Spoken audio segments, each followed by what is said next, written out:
闇の時代を告げる鐘が遠くなり響く戦う友よ今君は死も恐れず瓦礫の街を染めて沈む夕日はくれない愛する星の未来を守るためもう神の刃は人の愛祈りも込めて貫け立ち上がれ気高く前定めを受けた戦士よ明日の平和への礎となれ熱くなれ大きく裂け天に捧げし命よ弱き者の盾となれそして世界を導け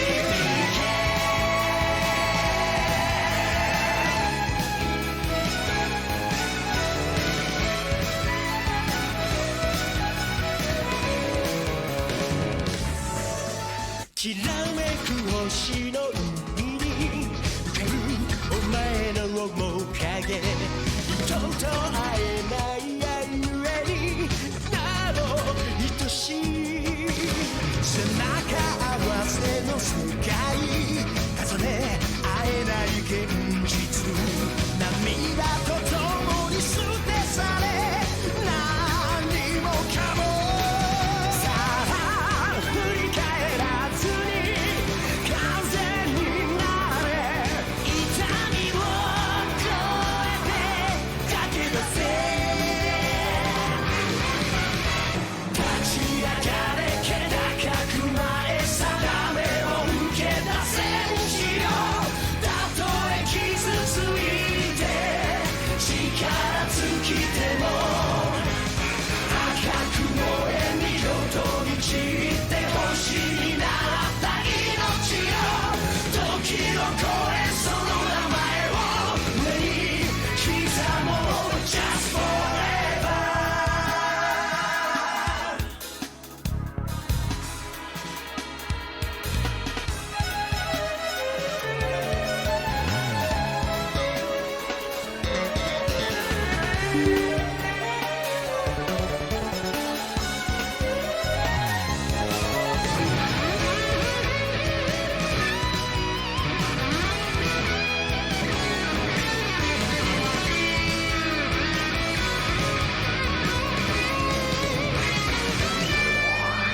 立ち上がれ気高く前定めを受けた戦士よたとえ傷ついて力尽きても熱くなれ大きく裂け天に捧げし命よ明日の平和への礎となれ赤く燃え見事に散って星になった命よ時を超えその名前を胸に刻もう Just forever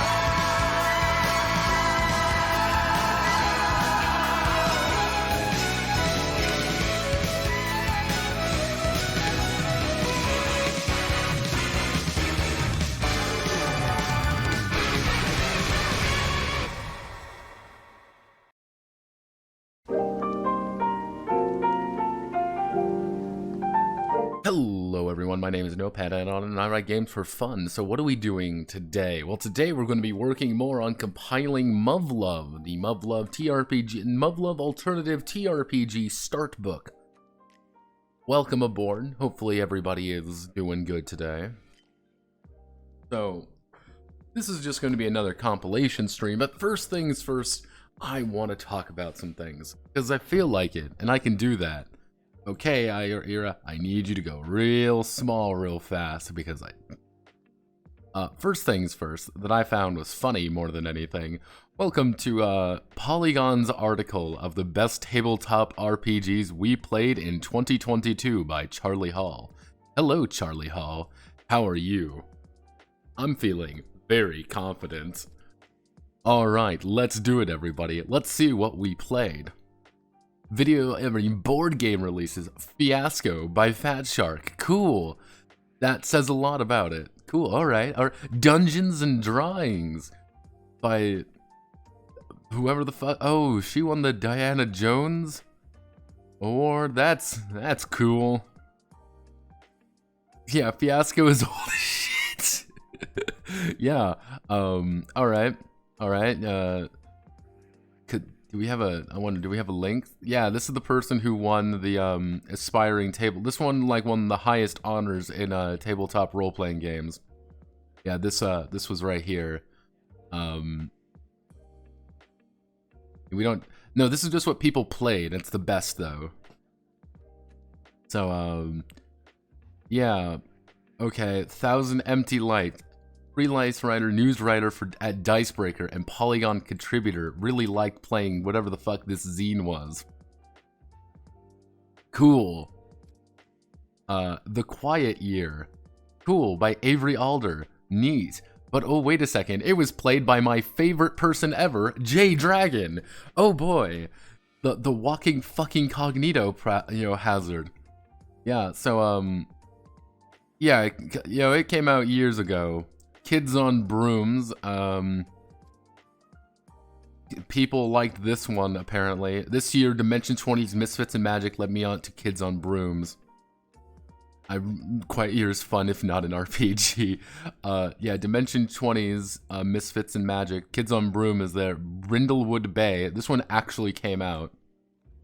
Also, Polygon contributor. Yeah, this was the one where you play like little old ladies.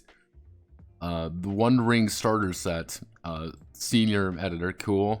The Wagadu Chronicles, never heard of whatever the fuck this is.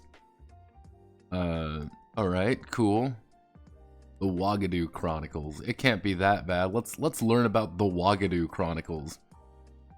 Get your free 300 pages of Wagadu.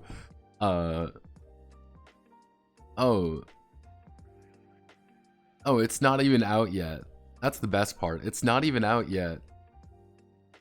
Like... And let's see, so... Pen and paper, like, is this out? A backed game in development. Alpha trailer. Pen and paper setting. Oh, an MMORPG with unique roleplay focused features. This isn't a role-playing game, I don't think. This is just a lore book. It's 5th edition compatible. That's all it is. Alright, everybody. We gaming. We gaming. It's the Wagadu. Yeah. Cool. We've learned about... Yeah, so...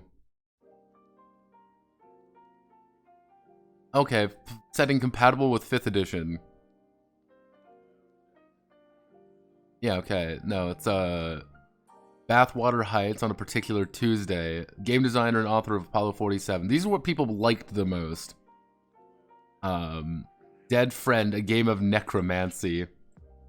Cool, a random production assistant. That's neat. Monster of the Week by Cody Pondsmith. I believe that's his son. Yeah, his son. What did I miss through the streams throughout the week? Let's see. On Monday we did the preliminary Crisis stream. Tuesday I didn't stream. Wednesday we did the first day of Crisis streaming. Just get everything up. Or the Queen. Blades in the fucking Dark. The actor for Assassin's Creed and her origins. Why the Quiet Year? The Quiet Year's been read again. Why is this Polygon contributor? Like... Yes, this is, yeah, so that's Polygon's article, which is a fucking ad. Cool, thanks Polygon. I continue to fucking despise you. Good times, everybody. No, I just wanted to go over the Polygon article first, because I find the Polygon article amusing. Okay, let me just stretch a little bit here. Oofy doofy, oofy goofy. So, recently, there's been a lot of talk about AI stuff.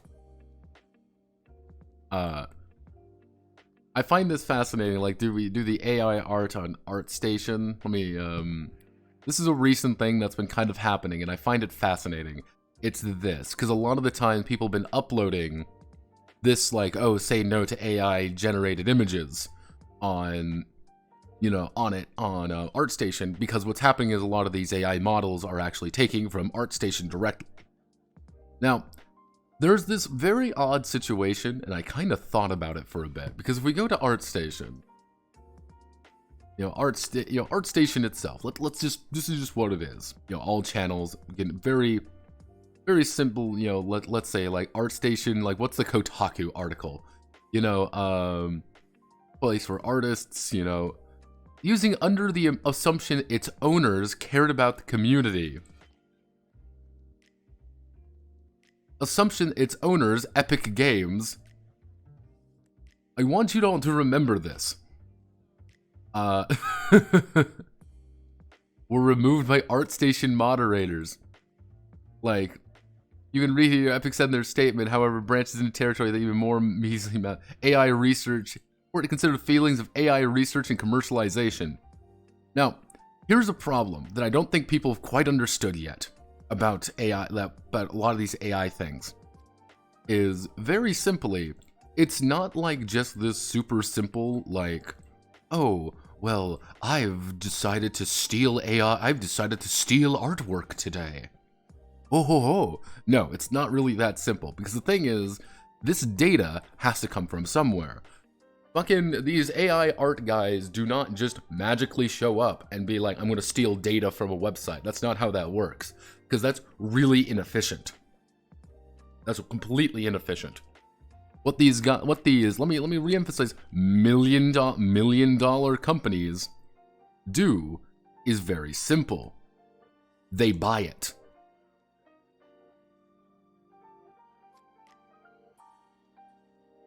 That's what they do. They're million dollar companies. They just buy the fucking data. And you want to know what's happening? Things like ArtStation is selling it. That's what they want to do, because that's how they make fucking money.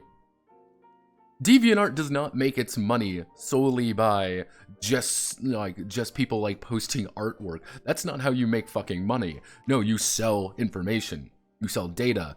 Oh, we saw there was 15,000 people Googling fucking Sonic inflation porn. You sell it to Google. Google knows that you've been looking at Sonic inflation porn to sell you Sonic inflatable fucking, you know, bath towels or something. That's the point. It's data consumption. It's always data consumption. So these fucking AI companies, what they've been doing. So these AI companies, buy data, from these guys, and then just use that data. It's kind of the idea of buying WinZip. Have anybody ever bought WinZip? No, nobody has. That's ridiculous. However, these big, like, inflatable bath towels, don't question it. But the thing is, you want to know who does buy the license for WinZip? These multi-billion-dollar companies, because the half a second it takes to close down the, hey, you should buy it, is production time. It's time, it's effort, it's annoying. If they were just stealing data, that would be a lot more time and a lot more effort. You just pay Epic a good chunk of money, and then you have it for ever. So the thing is, ArtStation and in turn Epic, what they should have been doing is saying,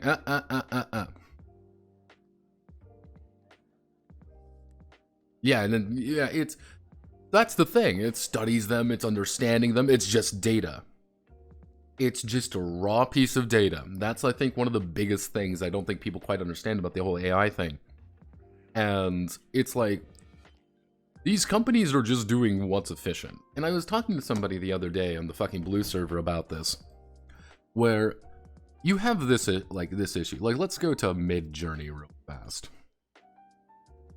Like, Midjourney, like, if we go to Midjourney, can you kind of see here, it's all this, let me do Midjourney cost. Billing and licensing. If you want to get the basic plan, like let's be nice and say you get the standard plan. Okay, the standard plan's $30 a month. 30 bucks a month, and you effectively get, you know, you get hundreds, thousands even of pieces of artwork.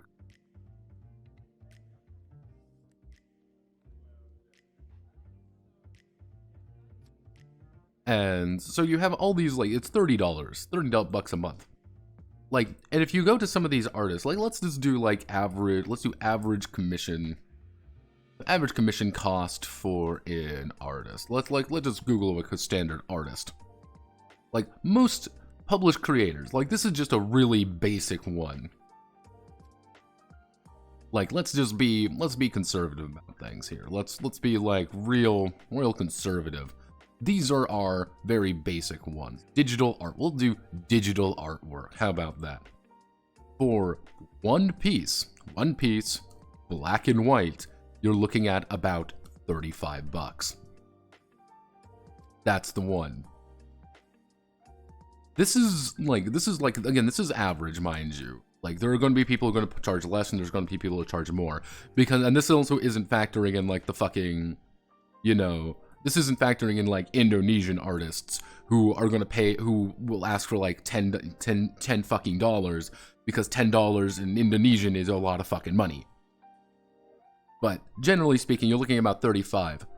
So you can get multiple pieces through Midjourney for 30 bucks a month. You get one piece, black and white. And the big thing is here, this is one of the most important things. Just about anyone will tell you this. Just about anyone will tell you this, actually. Human error is the weak point. That's the big thing. Human error is always the weak point in any of these things.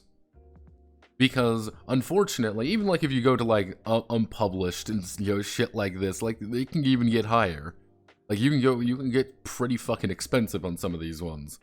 And you have to go through things like PayPal, for example. Oh, you have to do PayPal, you have to do this, you have to do this. Like, that's a lot of fucking money. How do you, being tired all the time? I don't. I'm a barely functioning, you know, automaton. Yeah, no, wisdom teeth suck, Mr. Y. There's no good way of getting around it, it just sucks. But this is one of those problematic issues that, like, you're going to pay 35 bucks, it might take 2 weeks. You get two pieces on Midjourney in 5 minutes. Hell, even shorter if you really want to be, you know, if you want to go that, or it might take you a little bit longer if you're doing something complex. I remember I was talking with Ethical. Actually, me and Ethical were talking about this. And he generated a few different pieces, actually, just from pulling shit up on his fucking One Piece is real. Yeah, and yeah, you get things like this. Like, this doesn't take too long to actually, like, manufacture. This doesn't take too much. And even if, like, yeah, here, Ethical, this is another good example. Ethical pretty much made this not too long ago. This is a full piece. To somebody else, this may take days, hours, you know, hours of their life to do. It took him 30 minutes, maybe. Not even that. This is an economic game. Yeah, it looks jank. You wanna know why? It does look jank, but the problem is, this, just monetarily speaking, is a better deal. Like, oh, well, you have the soul of an artist or whatever. Soul of an artist doesn't mean jack shit when you need to get a product out. That was like the thing that I saw, which was, let me see, was that AI art generated children. This was making, yeah, here we go. This was making the rounds not too long ago. Right here. This guy effectively made this entire thing over a weekend. This is a children's book. He made over a weekend, effectively. And people were like, oh, you've done it wrong. It's so bad. It's so awful. And he wrote the book with AI. He had to do all these things with AI. Here's the problem. Here's the issue. Yeah, hiding stuff it can't draw. Yeah, damn straight, because that's what it's taking reference of. That's because here's the thing with this. You see something like this. This is Alice and Sparkle 2. You might get something from Alice and Sparkle 3, Alice and Sparkle 4. The problem is you're going to end up in this case where it's going to be like, oh, one guy, you know, like one guy can produce like one guy, and you can get like, let's be conservative and say six books, you know, every 3 months. 6 books every 3 months. Even if he sells nothing, the actual upkeep of cost, you know, let's be honest with ourselves. Let's say it's 3 books every month. He can get 3 books every month out, and that's if he's taking time. That's going to cost him $30. At the end of the day, it cost him about $30 plus whatever writing assistance he had, which probably isn't a lot. And regardless, this is still children's books. You have to remember that very important factor. These are children's books. They don't have a lot of words. You don't need to have a fucking thesaurus out. That's not the point. That's never been the point. So he spent about $30 to make these 3 books over a month. And if he sells, let's say he'd be conservative and he sells 100 copies. 100 copies at, you know, $5 a pop. He's made $500. 100 copies at $5 a buck. He's made $430. He's made $470 profit. That's insane for putting so little down. But if you want to say you want it to be one guy and you can produce maybe one book in every 3 months, and you know that's labor, that's time, because you got to factor in, you know, writing time. You got to factor in artwork. Artwork might take you hours to do. And then you also have to, you know, do all the publishing stuff. You know, you have to do layout and publishing. Combine this together, this might be a couple bucks. It ain't going to be $30. It's going to be however time you put into it. I'll even make it easier. This guy spent a lot more time. It's going to look better? Yeah, it's going to look a lot better. But this guy has already made his money back 4 times over, and he can continue doing it. That's the big thing. It's a game of economics. It's a game of money. Whack, if you put publishing first and the secret writing books would have been, yeah, that's the problem, because it's been hard, because, you know, obviously people don't want to, you know, it takes time, it takes effort, but publishing books is a lot about connections as well, and it's about getting things in the right place, and it's about knowing the right people. You already know the right people, you just need to produce product, and that's what it is, it's product. And I've seen some of these fucking kids books before. They look like shit, they read like shit. Because they're for children, and children are stupid, and adult, you know, grandma's gonna buy a book to read to them.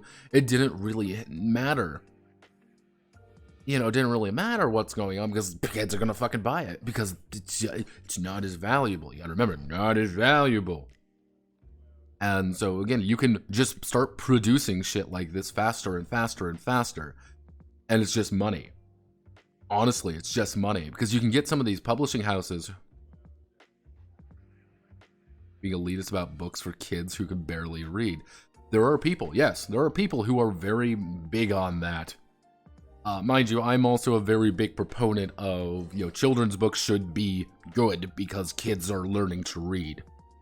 And that should be an important factor. And a good children's book is infinitely more valuable than any other kind of book. But I'm not thinking about that aspect. I'm not thinking with my heart at all. Thinking with my heart is bad.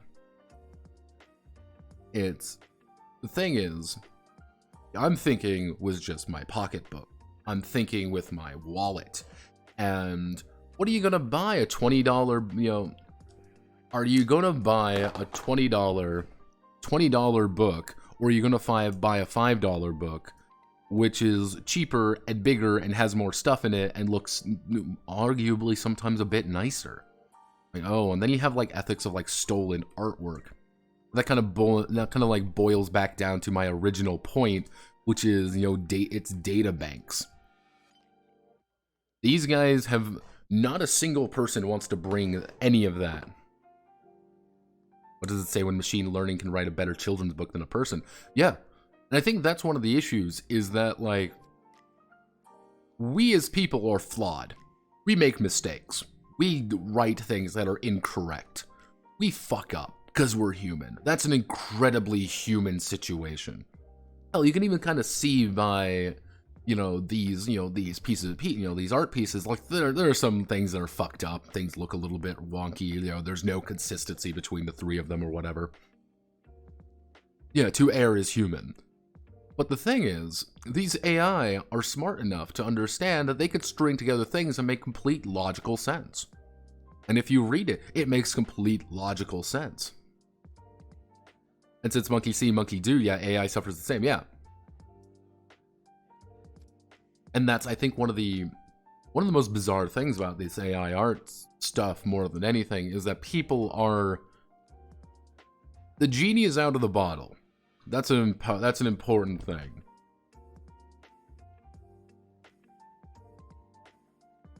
Yeah, exactly. It's more people going to be making things. But that leads to a very distinctive problem. Yeah, it's going to get flooded, George. Yeah, it's going to get completely fucking flooded.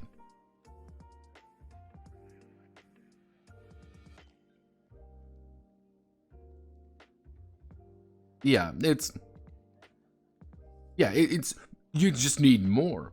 Because, like, you can make an argument. Here's the thing. You can make an argument that there's two things that you always gotta... Is this going to be another 99% of everything is shitbag? Yes. It's going to be a very basic idea that everything, like, a lot of things are bad. I mean, fuck. Anyway, the first time I watched DUWANG streams, what the deal? Normally, we translate Japanese RPGs on here. Instead, I want to talk about AI because I've been having more than a few conversations about AI. And I find it fascinating to talk about because it's been interesting enough to talk about because I want to do this. It's the Twitter artist problem. Like, I think one of the issues is when you come to the idea of, like, oh, everyone can create. Because here's the thing. Creation, creativity is good. Can we translate in two, though? Yeah, we can. Like, it's just one of those things, like, this has just been kind of on my mind for a while, so I've been wanting to kind of talk about it, and I haven't really had a good chance to do it. Hence why we're doing this now. So it's kind of like, here. It's one of those things, like, I have no better place to do it, and this is going to be kind of a boring stream regardless, so may as well let's talk about it. Yeah, I think you're gonna, like, one of the issues is creativity is good. Artists are good. We like this. We like artists. Like, artists are good. By their nature, we like artists. We like creativity. This is fun. Not everyone is an artist. I'm not an artist. I'm not really good at it. God knows how many people I told I was happy as a junkie to find a wallet when I saw the AC. Yeah, people love creating shit. Like, people love making things. It's human, and the thing is, like, when people... I remember distinctly when, like, the AI art stuff came out, people weren't making, like, it's time to make my next great American fucking novel or piece or whatever.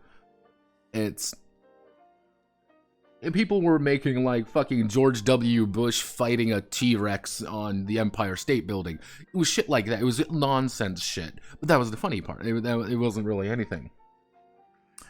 Well, yeah, Mr. Y, you make a good point. People can become artists. However, there's always been one distinct thing. Way back in the way back. You wanted to become an artist? You needed to train your ass off. You needed to go to the right schools. You needed a patron. You needed all this shit. The normal schmuck could never make art. Because he couldn't. Like, that wasn't a thing, Like, that wasn't a thing that could, a normal guy back in the day. Time advances. We have more free time. We have more hobby time. People can make artwork. You can buy the supplies. You can buy everything you need. And then you can spend time in your home for your free time practicing art. You can learn learn a musician piece. You can do this. You can do that. Cool. Awesome. Time advance further.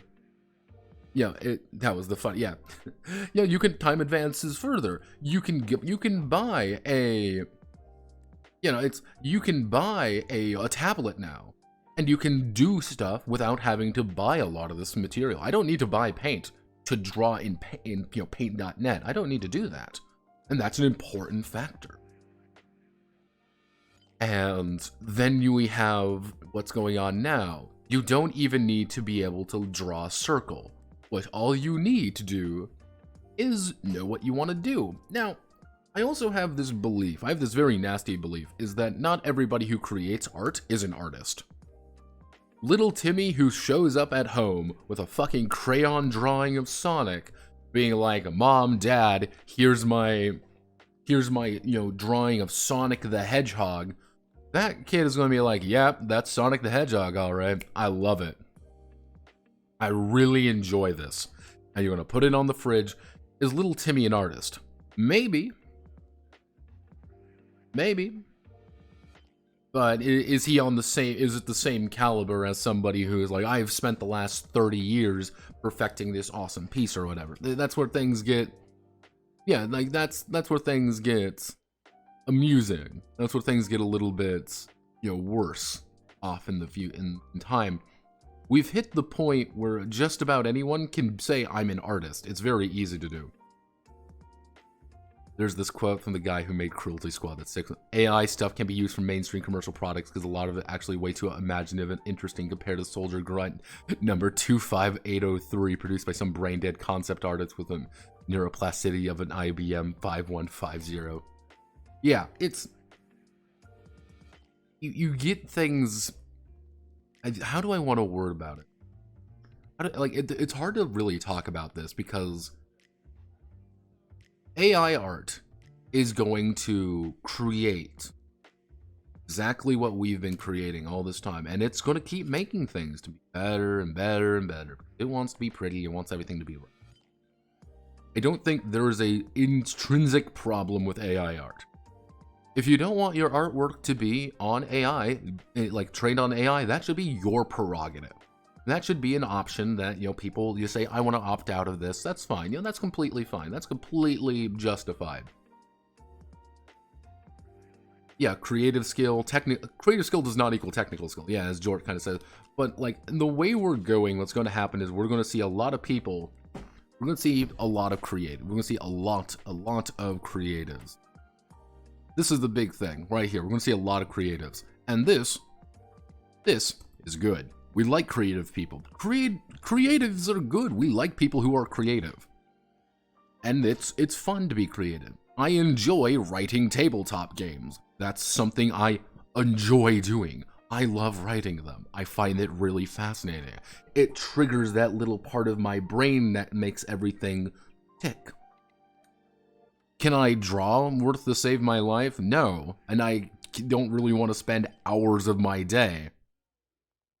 I don't want to spend hours upon hours of my day, learning how to draw a circle. That's okay, I want to write tabletop games. I don't want to draw circles. Because that's just something that isn't, as fascinating to me. What we're going to see now is that we're going to expand this number further. We're going to see more and more and more of these people go. Because I want you to bring a very fascinating question, and nobody could answer this very well. What is a fan artist? Yeah, lead inspiration regarding that. Yeah, I want you all to think about that. What is a fan artist? Let me open up something here, like fucking Genshin Impact fan art. By its nature, right here, all this fan art and shit. Is this inherently a creative endeavor? Are you being creative when you make something that is not your own? And to me anyway, a lot of this fan art stuff kind of boils back down to it, and that's why a lot of people are kind of calling out fan artists, whoever bitches about AI stuff, being like, you haven't created anything unique. And people have based their entire careers off drawing fan art, and I find that very fascinating. I think the thing is, we're going to see the infinite bounds of human creativity will continue. Because I'm going to give you all a secret here. Because it was brought up early. This, right here, Cruelty Squad, AI cannot produce Cruelty Squad. It's ugly. It's wonky. It looks like ass. And it's wholly unique in the way that it plays. It will not understand how to make this. However, AI can produce something, you know, very generic. It's what you need to do. Yeah, you're getting a copyright law crap. Yeah, we're getting a copyright law because that's like the big argument against AI is copyright law stuff. It's got chutzpah, it's distinguished, it's unique, it's got chutzpah. Yes, exactly, Mr. Y, you're getting it. I think what's going to happen is that an art, like what we're going to consider an artist, has to evolve beyond just pretty picture. And like, I cite this person quite a few times because I like their artwork. I find it funny. It appeals to my sense of my sense of, you know, my neuro brain here. Ball Buddy. The thing is, Ball Buddy is very simple. His artwork can probably be replicated by an AI eventually. Here's the thing. It can be replicated at some point.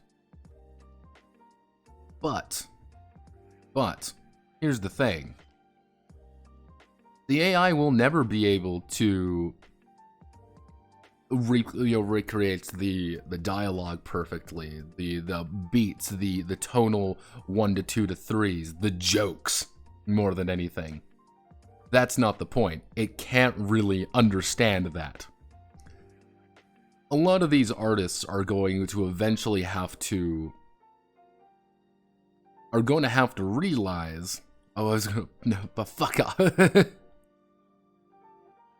AI text, no, but like, I think what I'm trying to get across here, Manly, is I think there's going to be a point where it can write green text, yeah, but the thing is, nobody has the infinite, like, how do I want to word this?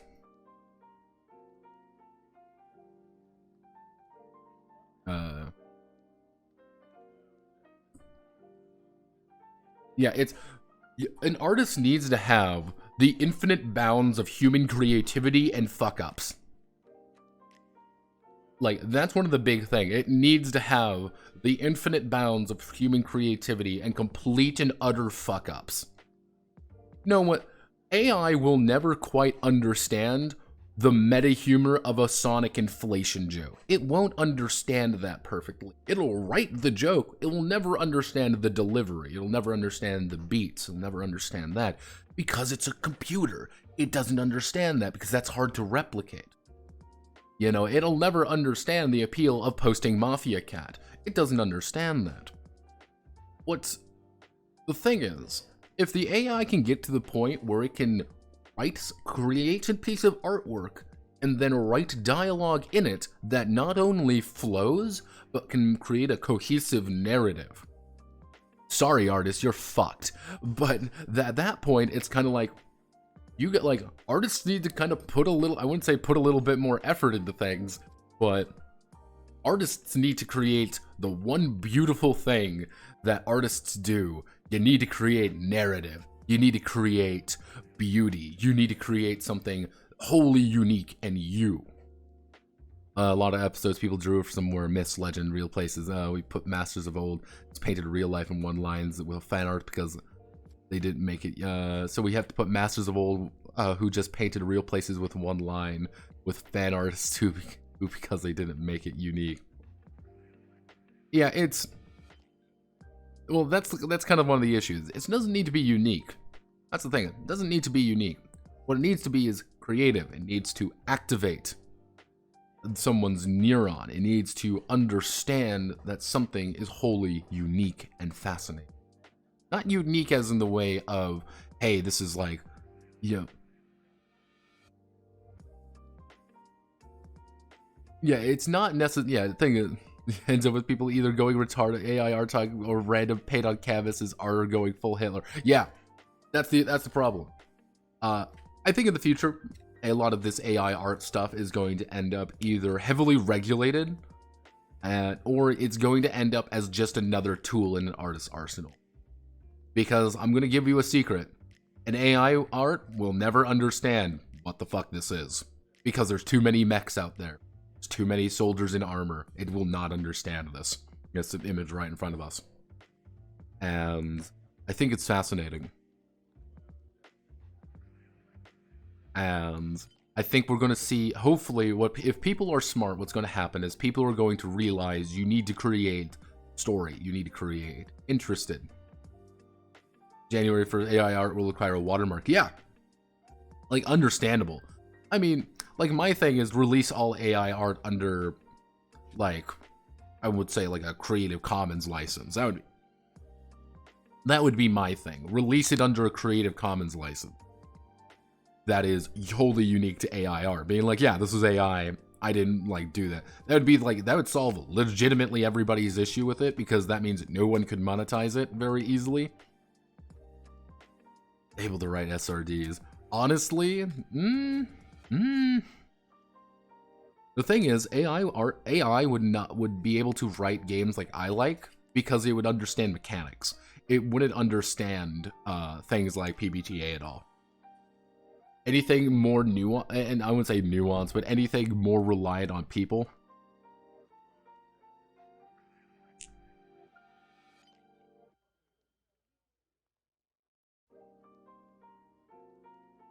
Purely for social media growth. Yeah, that, again, infinite bounds of human creativity will always win. I think that's one of the most powerful things.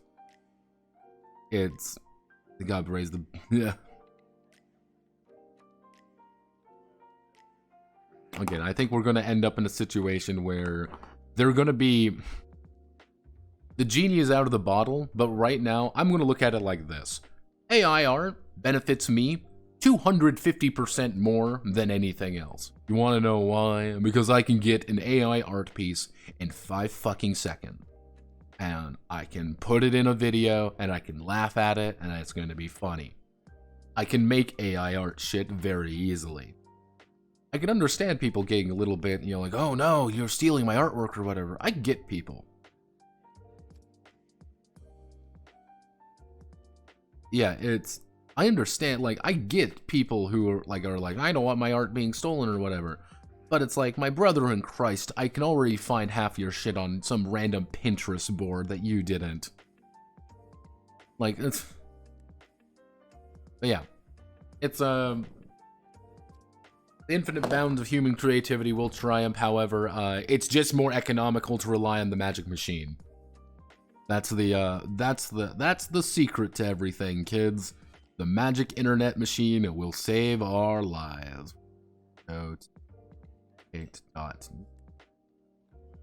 want to open paint.net. I want to here. I want this, and then paint.net. We want here. We want this. All right. Time to get back to, after my very long conversation about the nature of AI artwork, time to talk about boring shit. The infinite bounds of human creativity shall be rendered into code and sonic inflation drawings. Yeah. Like, it's one of those things, like, we've hit the point where, I think Jort could probably, you know, kind of, I wouldn't say confirm this a little bit, but kind of understand what when I'm talking about the idea of, I think a lot of the time people have gotten very comfortable with, yeah, you can draw a lot of, oh, I'm going to draw some fan art. Oh, I'm going to draw this. And that's how, like, people have like, their careers have blown up because of it. Oh, yeah, I did all of this, by the way. What? I did all of these. Ta-da! Yeah, the MIGs. Yeah. If we do this, we're on the MiG-23 Cherubuska. Cherubuska, the Cherubuska. it's I don't really think there's going to be a good solution. I don't think there's going to be the right answer. I think there's going to be a lot of people getting really mad at each other over not a lot.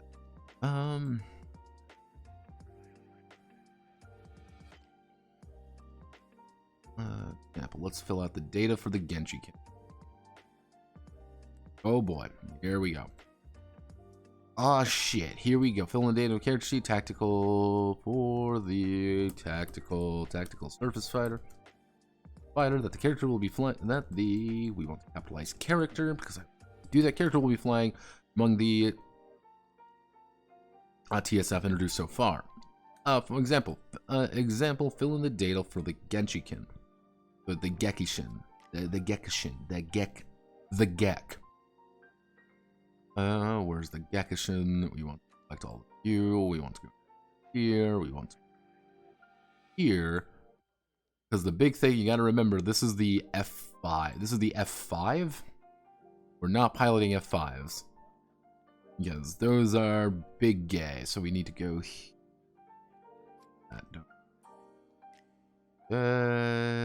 We have all of you. Okay, we have this fucking thing. This is where things start getting interesting because I have to select all of you.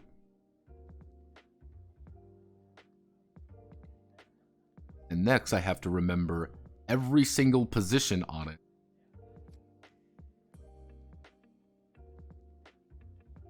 Is that everything?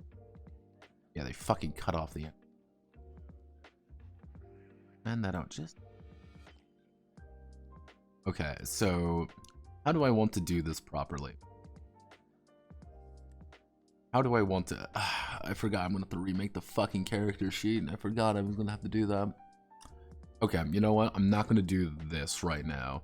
Because what I need to do is we need to fill in example character.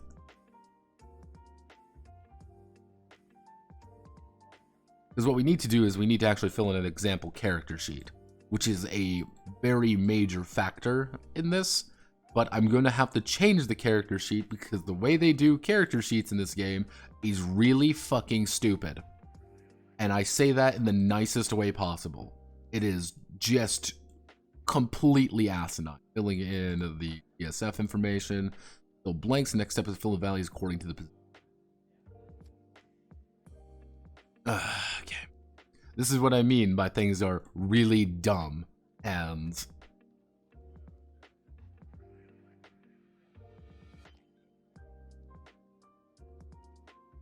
Because, yeah, we are going to have to fill this out. Hell yeah, I love filling this shit out. So much fun. Let's see. Hard comms to get our weird specific characters. All the guys who want generic shit just want this went to Pinterest. Final thoughts. Nody, yeah. Nody, tell George to post in chat. You posted chat. Let's see.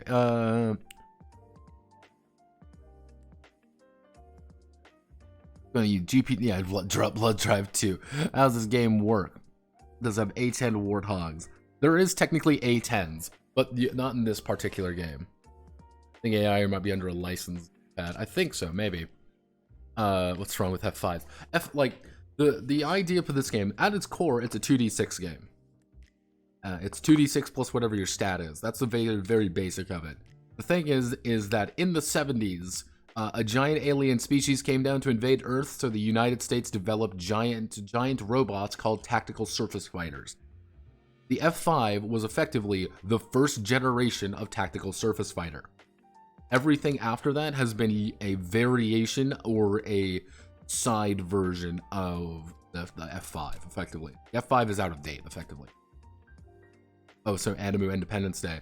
To give you an idea, effectively the first year of the war, 5 billion people died.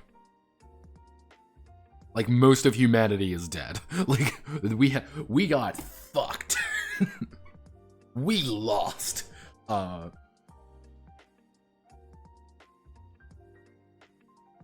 Yeah, even beyond, fucking Independence Day, it's a lot worse than that. Things have gotten significantly worse. So, it's also complete military autism, and it's also a visual novel, because of course it is.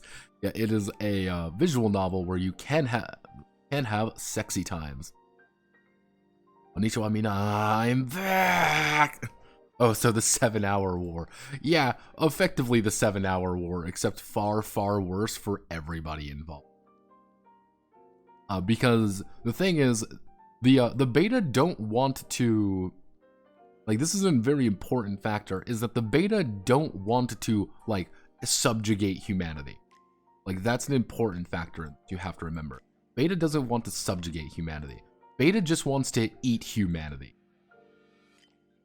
Beta just wants to devour, you know, our species as a whole for the purpose of killing us. They just want to kill us, guys. There's no secret. I'm not gonna sugarcoat it. They just want to kill us. And they have been. That's why, like, a vast majority of the pilots are teenagers, because that's what those are the only ones left. Everybody else fucking died. Put this down here so I remember we want to do. We did everything in Deja Vu songs. So this is where things start getting interesting, where I need this all.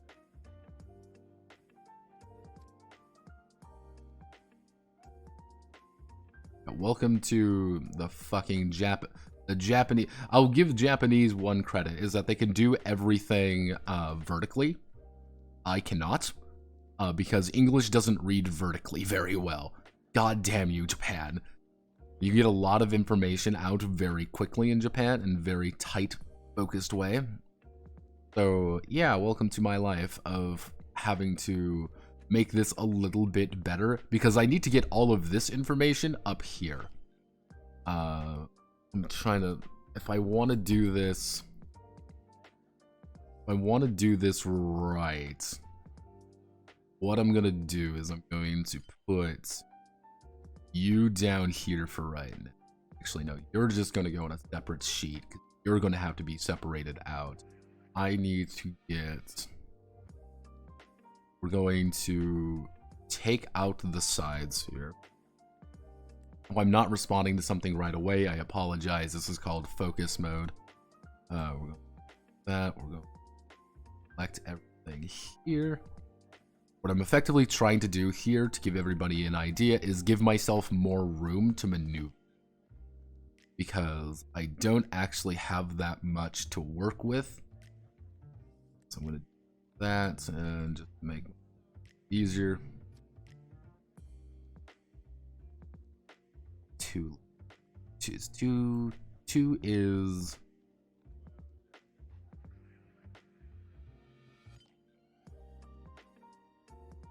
I'm gonna have to do some. I mean, if we do, yeah, fill with solid color, I think this will be good enough. I mean, if we look at it from a distance, it's a little janky. I mean, I guess we can just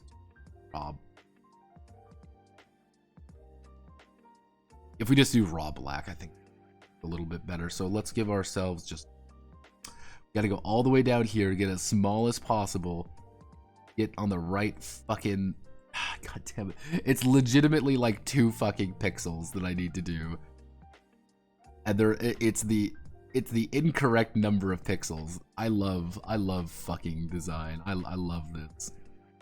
So you know what that means. We're gonna delete all of this because we need to maintain the exact same thing to make sure that everything looks similar.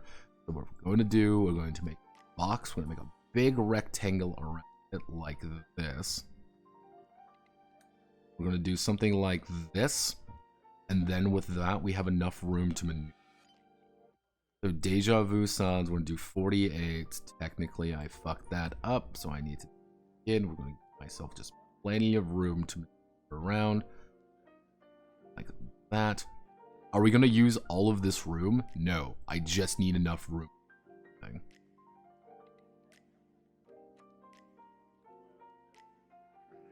Why is it this font? It's this font because this is the font I've been using. Tactical Surface Fighter position. I'm going to underline it just to make it look a little bit more formal.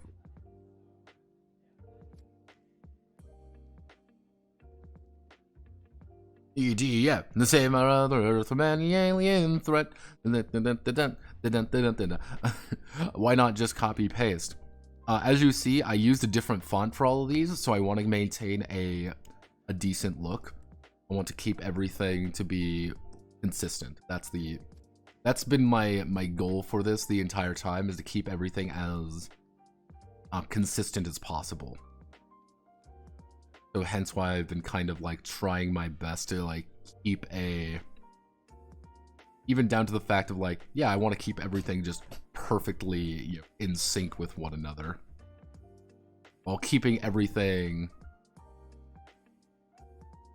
is the same, but it's also just ever so slightly just localized, you could say. Mostly when it comes over to things like Strike Vanguard, because these guys are very specific in what they are, because you have Strike Vanguard, Storm Vanguard,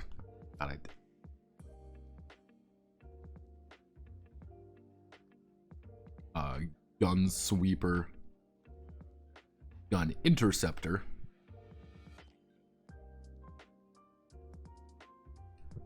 Impact, I'm going to do Impact Guard. Technically, this isn't Impact Guard, Rush Guard, and then Blast Guard. This is like, guard is a very weird term in this, because guard is the actual literal definition of what a character is. You are a guard. That's the technical definition of what the characters are. So if we got enough room here, keep it right within there. That.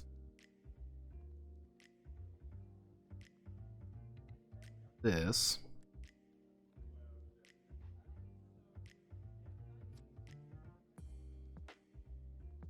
Thing nice and consistent. Like, I'm gonna have to actually just remake the entire characters. I already know I'm gonna have to remake the character entirely, because the way they have the character sheets set up are for individual, like, campaigns, effectively. I understand why, because they, like, the issue with this game is that it's built for, how do I want to word this? It's built for a very specific person, otherwise known as Muv-Luv fans who have never heard of tabletop games.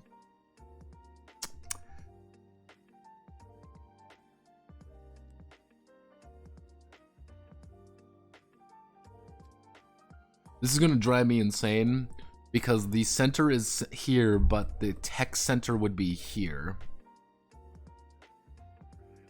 We're going to go with tech center. I think this looks a little bit nicer. Not much, but it looks a little nice.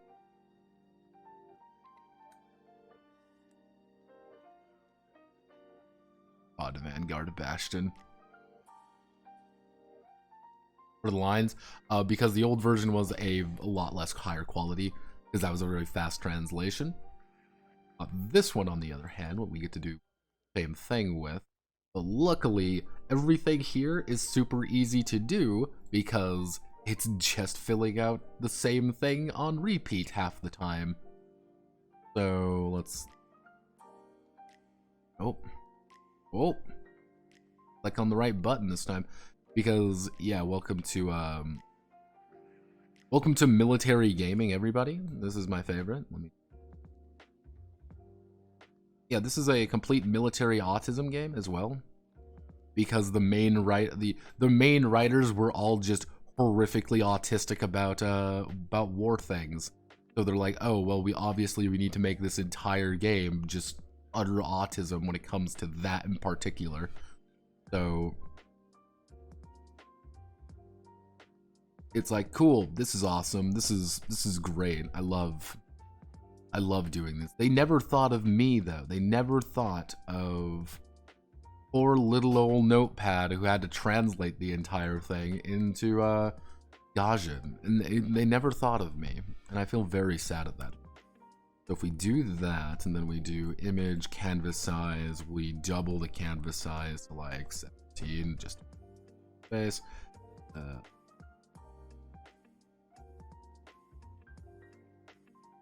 Yeah. you kind of understand the beauty of it, because it does take, it's not difficult, mind you. Like, a lot of the time when it came to actually like DUWANGing it, like putting in like deep L and stuff, that was pretty simple to do, because luckily, let me see if I can fucking my key combination. Like, luckily, all of this shit here, if I go to like basic tools select, I can select all of this. Like, all of this is actually selectable text, and that makes my life a lot easier. And if you really notice, all of these are the same word. I just need to translate one of them. The thing is, this is where things get very annoying more than anything, is having to remake the image to make it look accurate. Some people do not do this. I have made it a point to attempt to do it, at least, because I find it important to maintain at least as much as physically possible of the original intent. I find that very important because I'm autistic. We want to.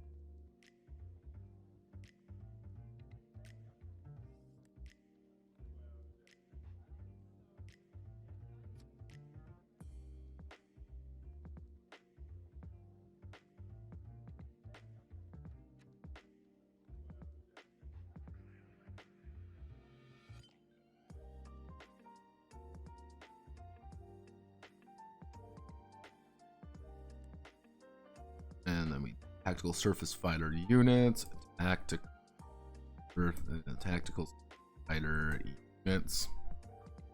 That we underline it again, maintain tonal consistency,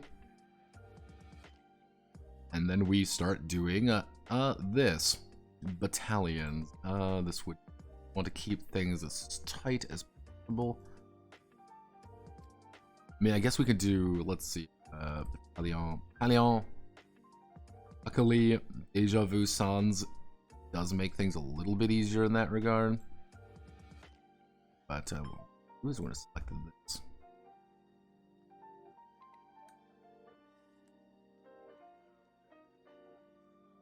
We can just do that. If we do company size.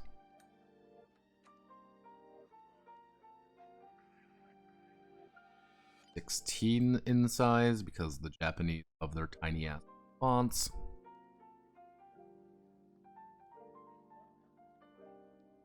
I'm trying my best to not like compromise too much of the original thing. I always feel that's a little bit fucked up when you're doing translation work, but I'm also a filthy Gaijin who's just doing this for fun. So platoon, and then we have 2 squads equal 1 2 squads equal 1 platoon. 2 elements. 2 element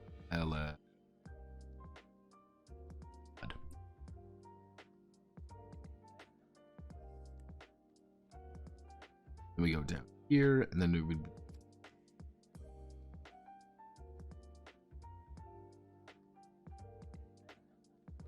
this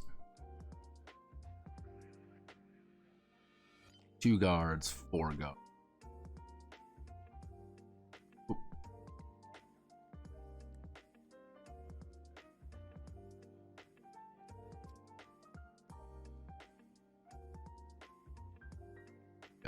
1236, so this would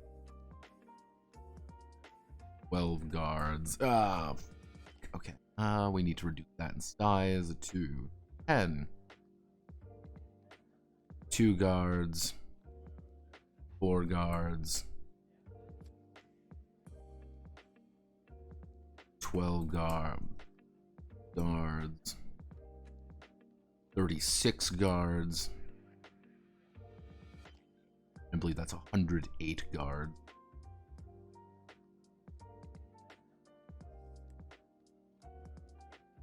Right there.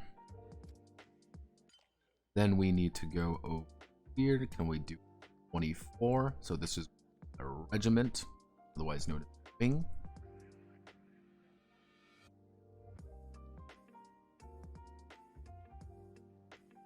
Italian group. Because everything uses aeronautical terms. Fun fact in this game. Company, which is good. Ooh, okay.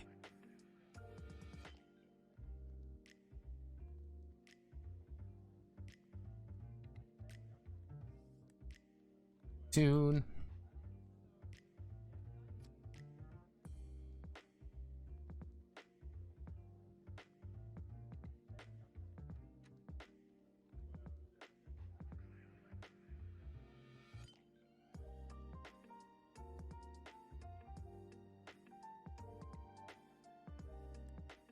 Yeah, there we are. Everything fits. We select everything here. We control C. We do this. We go to image, canvas size, go over here. Width, we bump it up to, let's say 20 for right now. Keep everything as large as possible. And we put this side by side.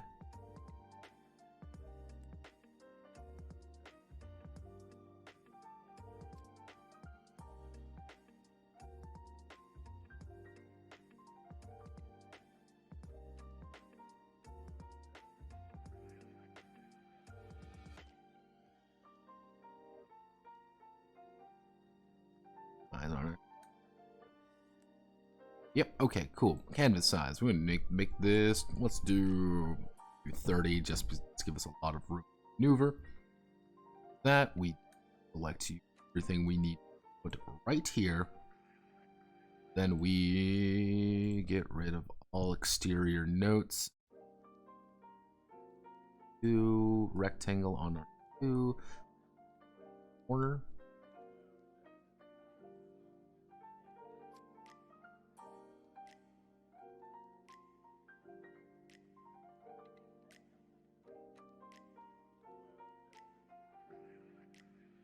Oh, we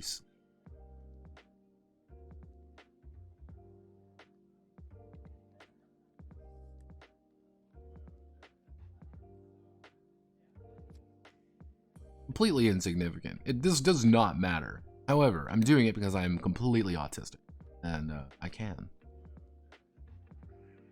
No one will appreciate it, but I will, and that's all that matters. So we that. We select everything there. Select everything. Control C. Hit three button.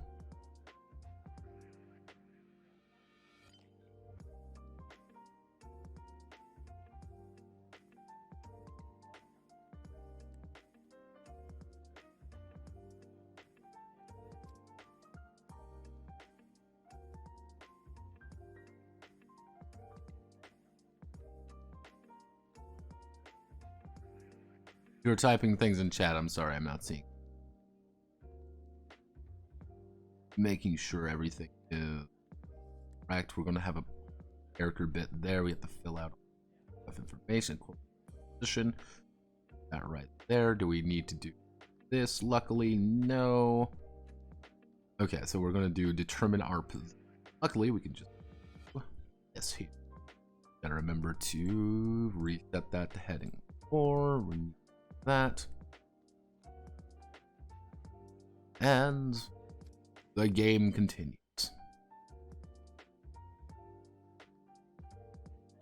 What do you mean I left it under battalion?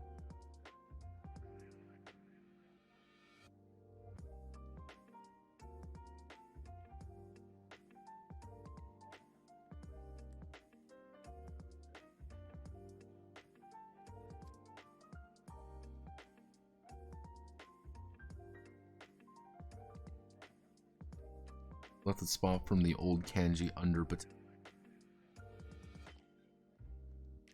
Might not see it. I just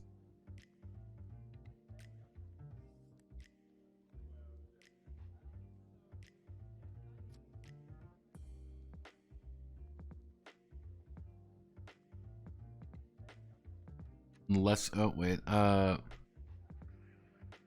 is this just Evangelion for military? Smudge first row of the column square. Smudge the first row of the column square. Oh, that's fine.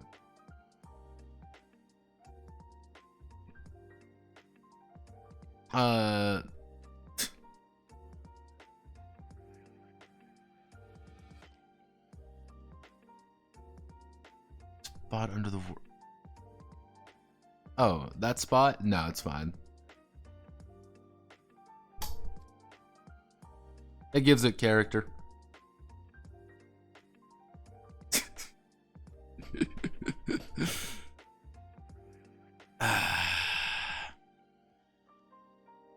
That's fine. You can't even see it on this page. You have to zoom in to 200% and you might be able to see it. It's okay. Yeah, you got me worried there for a second. Gonna drive Mr. Y up the fucking wall. Oh, oh, fuck. Owie. Owie zowie, my lymph nodes. Ah, there we go. Yeah, it's a little spot. I'm not gonna... it's gonna be fine.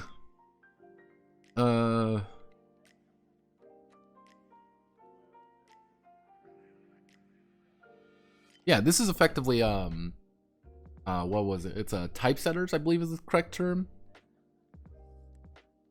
Yeah, it would be typesetters. Is this Evangelion for military nerds? Same way D&D's for kid? No, it is a vast and very complicated series, and it's actually very interesting the more you read in on it, because Muv-Luv, again, Muv-Luv is actually a fairly expansive story covering a lot of different things. I think that's one of the things you got to remember, because it's a very large, like, series of stories and side stories and, you know, people talking and people doing things. It's a very big series. I think it's fascinating because there's actually quite a bit here, because they do very much humanity's, we're our TSFs, humanity's sword. Fucking beta males, you know, betas here. Again, it legitimately starts off on 1958 and goes through an entire history of things, because you have to remember this very definitive problem child when it comes to Muv-Luv is that technically there's like 3 different timelines. And all of them do something slightly different. It's great.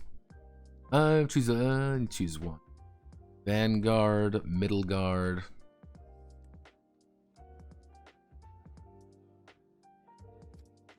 Choose Vanguard. Vanguard, Middle Guard. It's technically just middle, but Middle Guard is the correct, would be the correcter term for it. Rear Guard.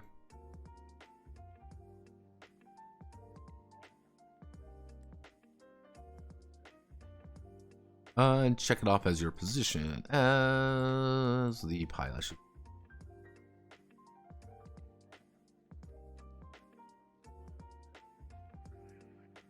The position where your character will be positioned in the formation within the squadron. Normally, tactical surface fighters. Normally, tactical surface fighters operating squadrons of 12 TSF, a platoon effectively. That is, there are 11 companions, but there are 11 other squad mates. Yeah,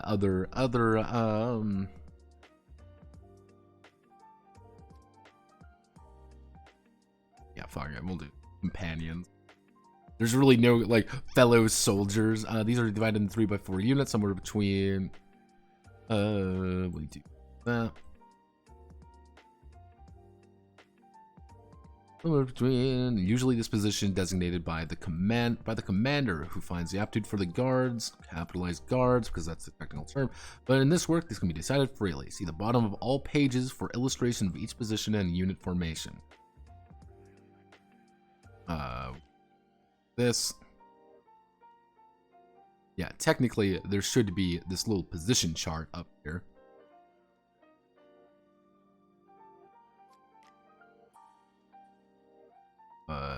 Did I ever add the little position chart? I did add the position chart.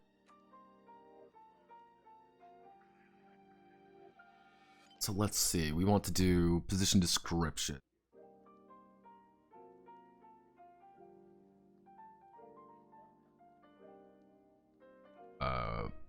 Oh god, it's this situation again where it's trying to do. Because what's happening now is that if I hit this, it's gonna try to throw this on the other page. I have no idea why it's doing this. I think it's fucking stupid.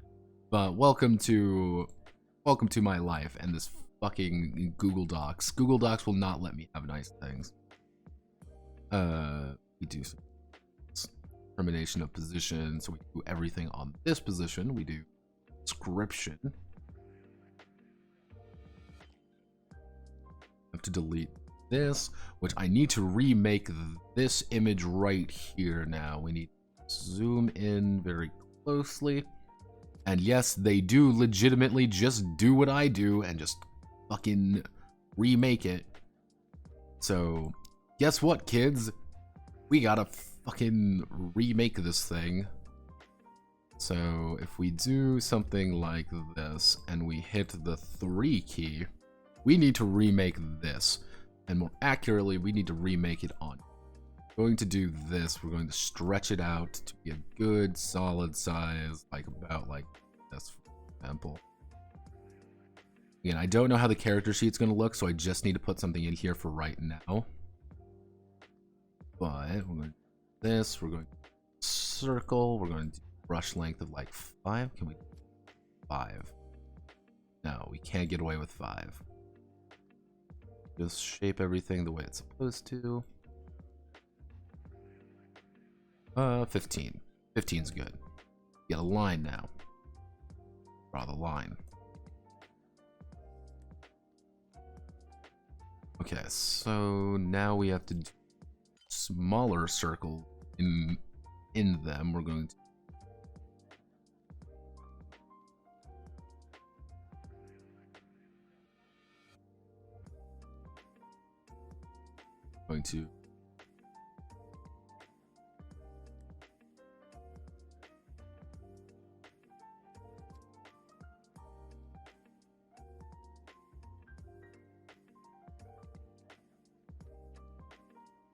graphic design is not my passion.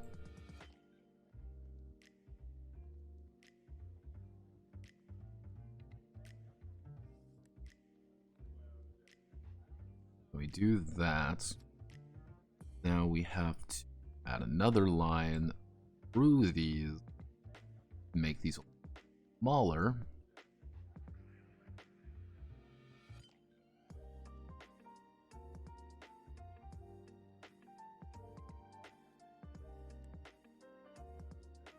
So if we get rid of this,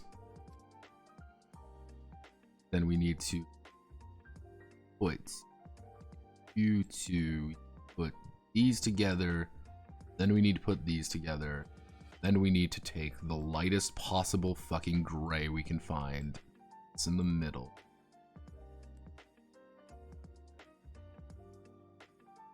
It doesn't have to look good, it just has to look accurate. Keep it like, oh, it's the fucking. Okay, no, that's the light. Then we do a darker gray. Put that in the center. And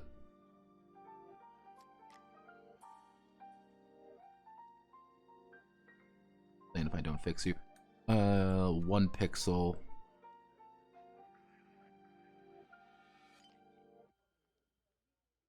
No. May be wondering, Notepad, why in God's name are you trying to like recreate the fucking thing here? Because I have to. If I don't remake it, something isn't gonna look right in the future because I'm gonna have to write everything in fucking English.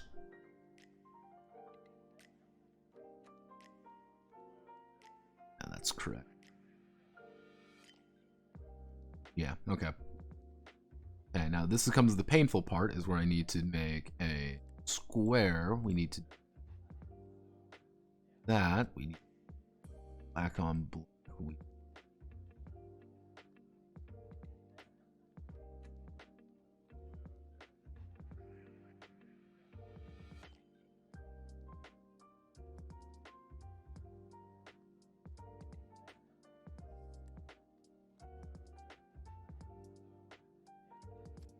unselect. Oh, no. Cool. Okay. Alright. Cuckoo choo choo. We're doing it, gamers. So we need to now we need to go make this 30. We'll make this 36. 36 right now, and we'll just type in position.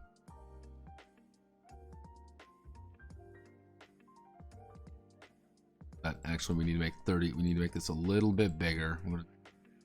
48 position. Select you. We bring it down to 36, and we select Vanguard.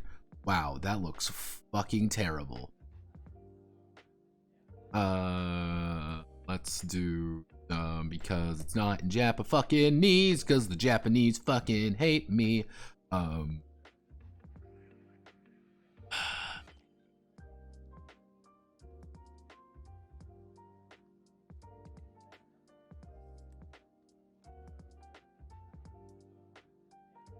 If we want to be a little bit cheeky, what we something like this, and just transparency it use the white background to get it, type it in. It would be Vanguard.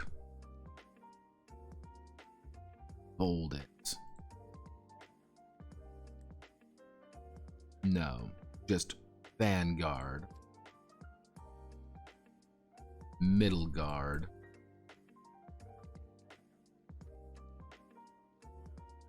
Unless we make it like adjacent to the fucking circle. So we would be Vanguard.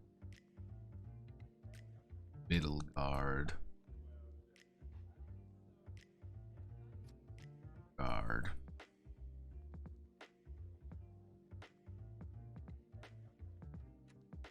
It doesn't look much better, but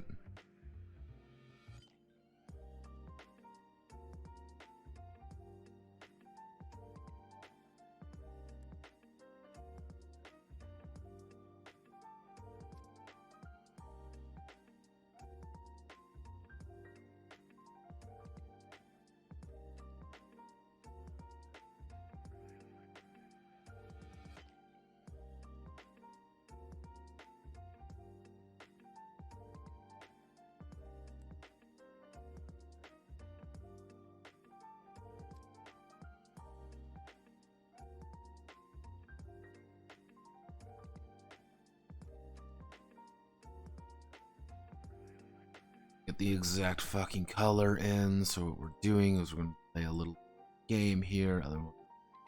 That. Back up to you. Select you. Make it that darker gray. Select you. Deja Vu Suns. And then we hit check.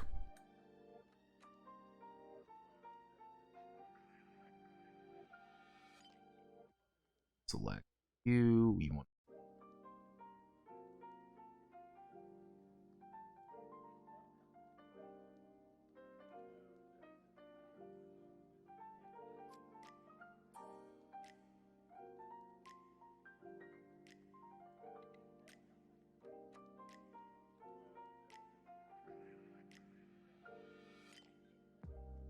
There we go.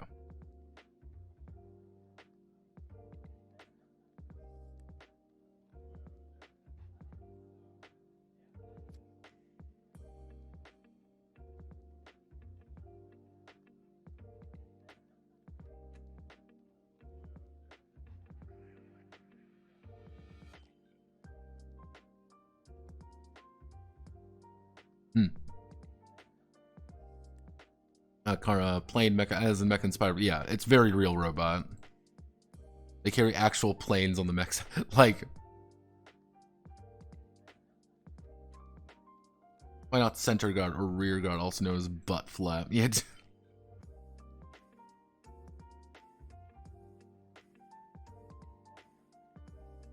Yeah, it's because there was actually a lot more artwork in this. You got to remember this. Like, there's a lot of artwork in this that I'm gonna, like, I've been trying my best to, like, keep everything as, like, relatively accurate as possible. Because the thing is like, this is an actual paid for product that I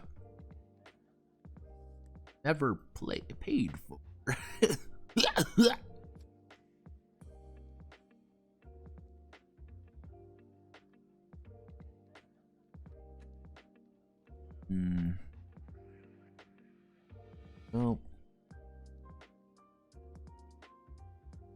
Damn it.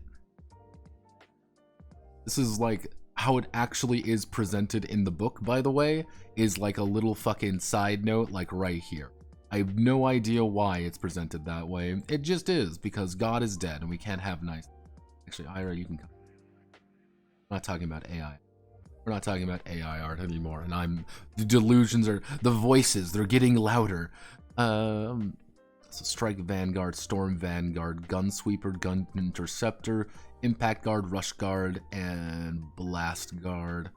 Provides fun. So, position is responsible cutting through tactical when TSF enter a beta swarm. When tactical surface fighters. In order to cope with the melee, to deal with the melee. Fuck it, we'll keep it cope. In order to cope with the melee with beta.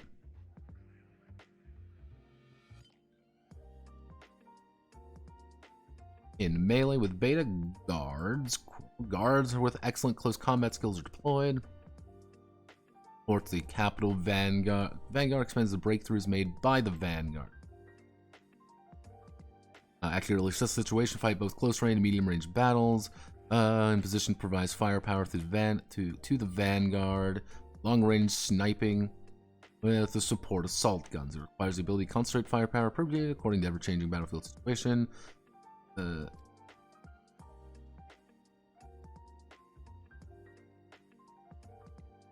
Vanguard. Tactical aircraft has on board and types of attack specialized will vary. They specialize in will vary. In this game, the Vanguard is close at good. Close combat. The rear guard. Rear guard is good at bombardment, and the mid guard and the middle guard would compromise between the two. Pick where your favorite position, comma, check the box.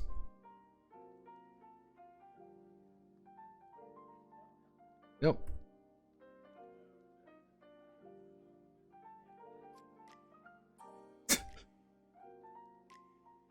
Welcome to note to see keys.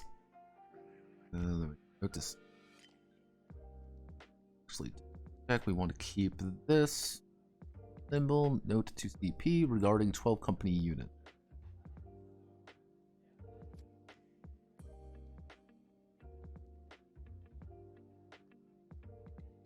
I explained that troops are basically operating company unit. I explained that troops basically operate in company-sized units. But we don't have a dozen players. It'd be great if we could get them all together, but it would probably be difficult. So what do we do with the rest of the characters? Do CPs need to act as NPCs? Do the CPs need to act as... I've already explained the human race is on the verge of extinction. The alternative, we gotta sell that right. Alternative, and the draft age has been drastically lowered in some countries due to lack of guards, capitalized guards, military personnel. In other words, it is possible for a company to have less than 12 members. 12 members, and only half of them to be in the company. The same is true for this work. When a company is called a company, or company is called a company, but it is treated as if there are no guards other than the player characters. However, if the number of players is obviously too small, such as 1 or 2 players, try to balance the game to making smaller operational scenario connected by a platoon, or having some NPCs appear. There we go. Welcome to the compilation effort. This is legitimately all I have to do. And is it maddening? Yes. Guess I could do something like... I can't. Fuck it.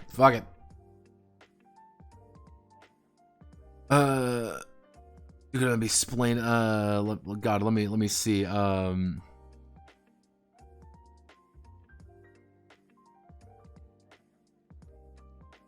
You got paid to translate the game. No, I did it because I wanted to impress my Yoshi. Now I see, yo ho ho, bottle of Ram, translating it to impress his sheep wife. Yes. Sheep looks like a lamb. Maybe they're fake. CPS. Technically, the GM is called command post in this game. It's very specifically said, like, it is a command post. So that's what it has to be. We adamant about chilling. Maybe. Yes. It is very, very dedicated. There's been some times where I've like paused and like said like, okay, maybe we have to spell out command post entirely, or time is now to like reiterate this to make it a little bit easier to read. Let me see to make sure everything is correct. Determination of tactical surface fighter skill level, because fuck.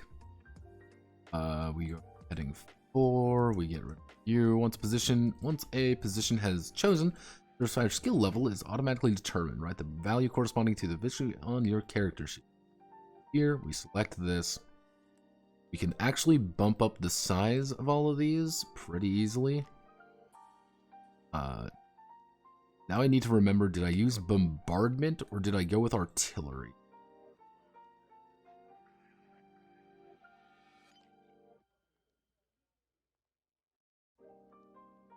I did go with bombardment. Sticking with bombardment then. Bombardments. We here. Going to bump it up to 12. Technically, it shouldn't be grappling. At least that.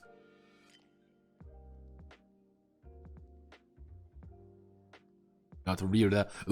Guard. So we do that. This table properties. Right. Initial value of mobility skill is 0. It can be grown. The character is described later, promoting the character. So we this. Everything is set up correctly. What am I looking at? What do we use? We use melee power. So what we're going to do is we're going to just change this. Any mention of grappling is going to get changed to melee. So it's going to be grapple. Okay, this is the only time grappling is ever mentioned, is the grappler class. And that's fine. That's all we wanted to do. We don't want to confuse anybody. It's melee. It's your melee skill. You're doing your melee. You do melee. Give you an idea, skilled position excels at. Finally, the player who chose Vanguard should enter a 5 for additional armor.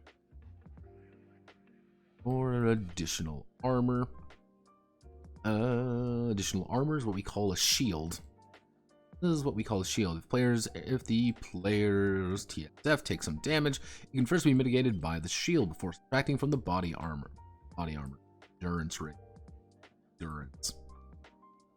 Yeah. However, once shield reaches zero durability value, it is destroyed and cannot be reused. This works. Shields are supposed to be equipped by only the Vanguard. Jumps into the beta swarms to fight. Of all items that should be filled in, there's any blanks, please check with your CP. In addition to the statuses to be filled in, there actually also contain formulas and tables. All these notes to help you remember during the game. We'll explain in detail when we get to the game progression in the here. Thank you for your hard work and the time being. Now we'll talk about the battle rules. This is also very important.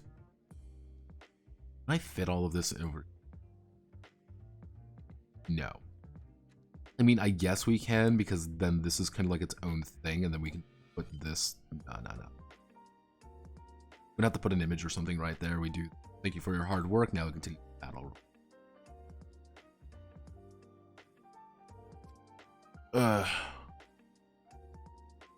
Where's this lamb character from? This is Ira Woolcott. She is a VTuber. I think she's very funny. I do enjoy her. She is my sheep wife. She is also completely autistic about fucking Muv-Luv. Hence being one of the reasons why I started this. Ira Woolcott. Ira. E-I-R-A. Welsh.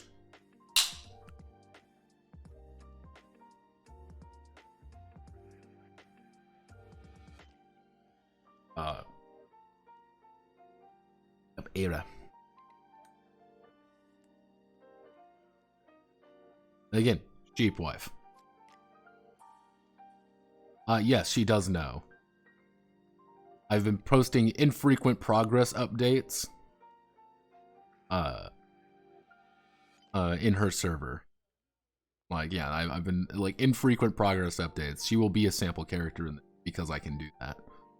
Because I may have absolutely zero, you know, social skills, but by God, I can write games every now and again.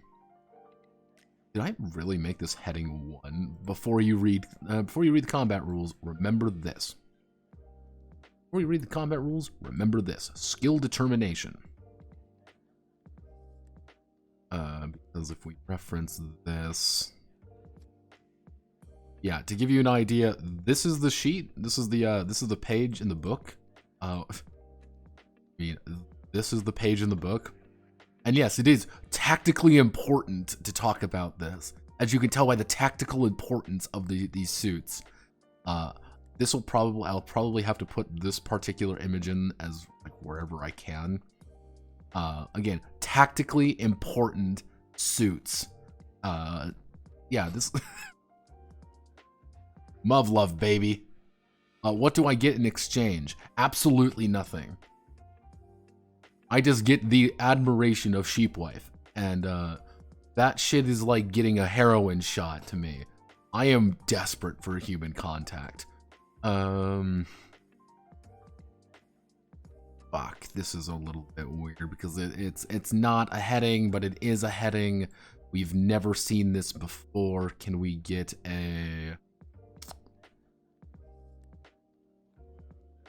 this symbol? Like, I am desperate for human contact. Yeah, skill determination. During the session, characters board tactical aircraft, tactical surface fighter. I'm specifically changing everything to tactical surface fighters because technically tactical aircraft are correct. The problem is, I think people are going to get confused.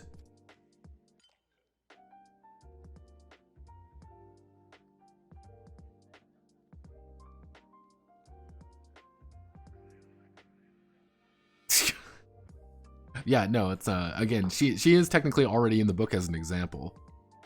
Because again, I am completely yeah, it's complete autism. That's how it goes. Let's see. Success if the result is adding or subtracting the modified value by rolling the die to exceed a certain number.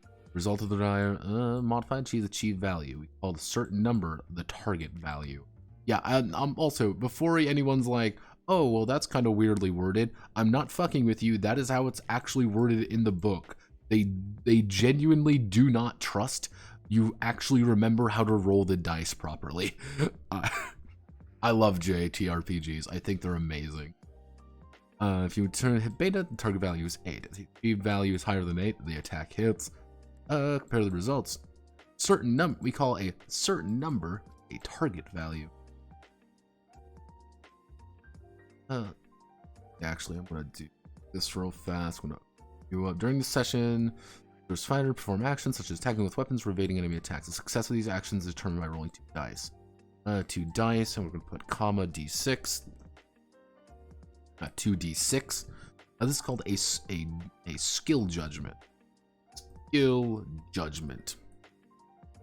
When rules state judge, it means to judge the skill of the player. There are several types of judgments.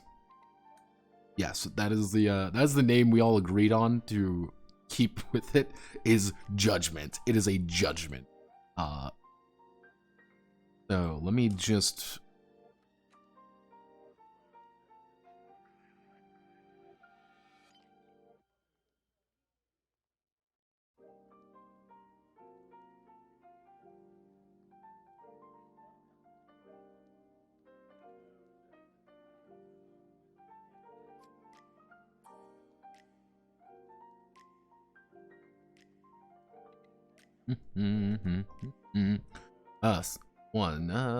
Success if the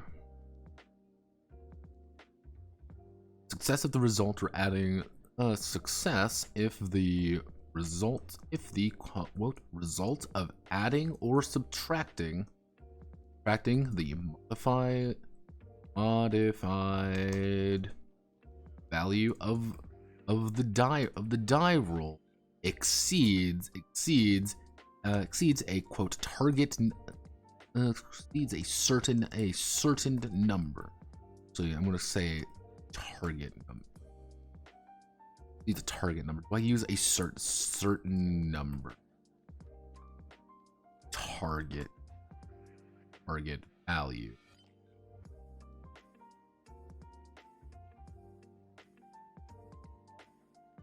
What do you need to play? What do we want? The world view, not the hives. Tactical surface fighter. Actually, no, this would be the first fucking place that you would actually learn about how to roll the fucking dice. I forgot this was the fucking first place you learn how to roll dice. Oh lord. Okay, we need to... So, success if rolling to add subtracting a modified value die roll exceeds a target number. Receives a target... If the rolling of the dice and adding subtracting modified value is called the achieved value.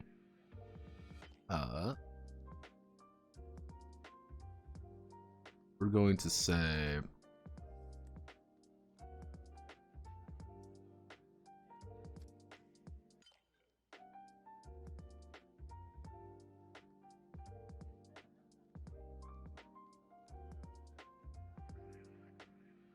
called the achieved value. It's called the achieved value. We call a certain number target value.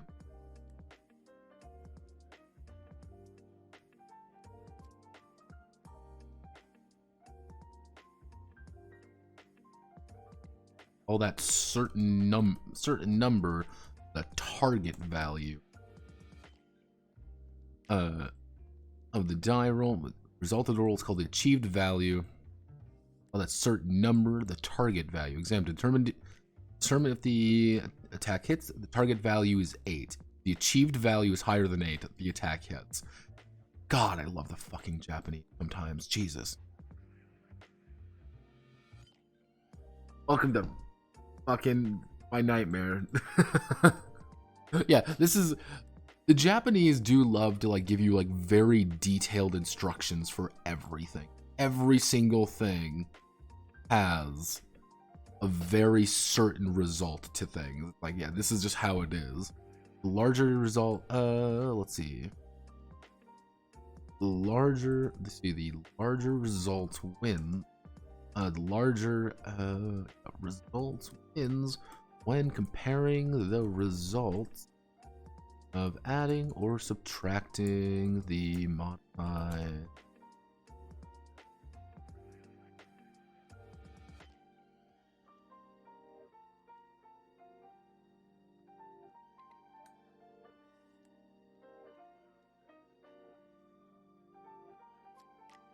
The result of this roll is called the achieved value.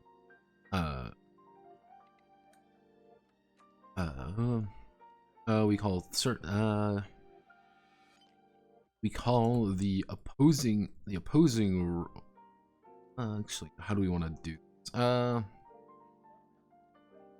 Actually, we would call that opposing, we call the enemy roll a opposing roll. Let's see, the tactical surface fighter side is larger, they can pass through. There we go.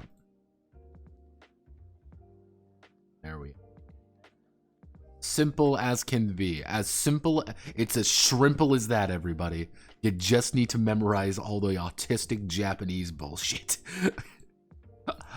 I'm memeing against it, but it is very amusing to me. In games, to climax session, the battle is an important moment. Conducting the battle. I will never not find it just completely hysterical. It's just some of the shit that fucking Japanese put into this.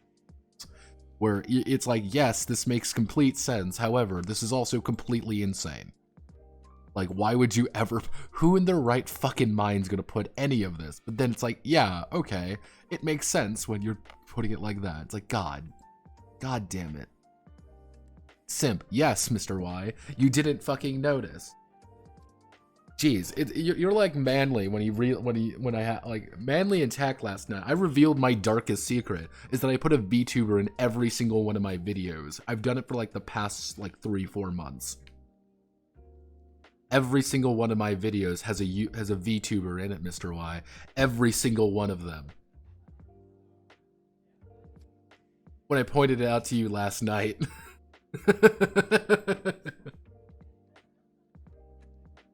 I was gonna lecture you for simping. Doesn't matter. They're not. My sheep. She's real to me. Yeah.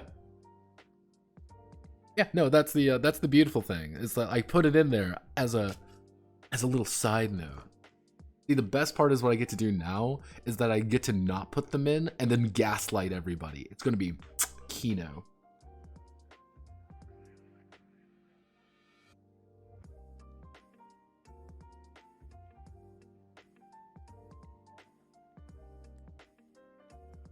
Oh, e-girl. I don't know e-girls. E-girls on Twitch I don't like e-girls personally. VTubers on the other hand, that's some good stuff. That's the heroin that keeps me functional. It's that or alcohol. And people have told me, oh, Notepad, your dependence on alcoholism is bad to your health. I'm like, damn, you're right. So I decided to fix myself. I've simply just become worse.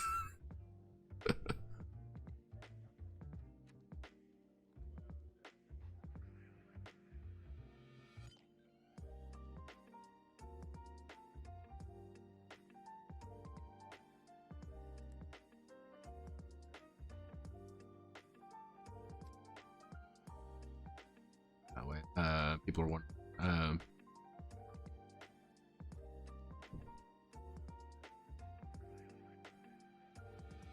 Keeps it too real, yeah.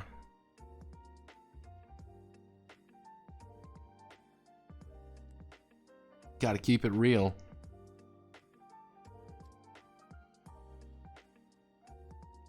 We're all addicted to things. That's the beautiful thing. You see, I at least recognize it. Found at the end of this manual. This is the battlefield of the game. Each rectangular square is called an area. Area. The distance between the areas used to determine the distance move and the range of fire. Vertically, but for purposes, we'll assume the sheet is used horizontally. Players move from left to right, and beta, the enemy, moves from right to left. The battle sheet provides up to 4 areas, but that is not enough. Multiple sheets may use in combination. No specific rule for the size of the areas. The size of the area can be determined by the CPU according to the content of the scenario.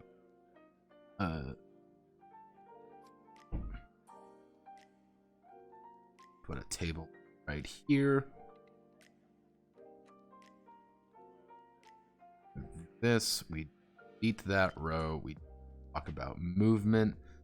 And luckily, this is super fucking simple to do because it's legitimately just this. That's because we don't actually have tactical surface fighter combat rules in this game. That's just not a thing in the game. So you need to... What usually happens is that you need to more clearly be like, oh, it's beta, but later on we plan for you to actually have it. So it's like a beta enemy. It's like, it's only beta. However, please, you must understand. Sir, you don't understand. Beg you to reconsider. We did that. Oh. Whoa, masters of the universe. Do.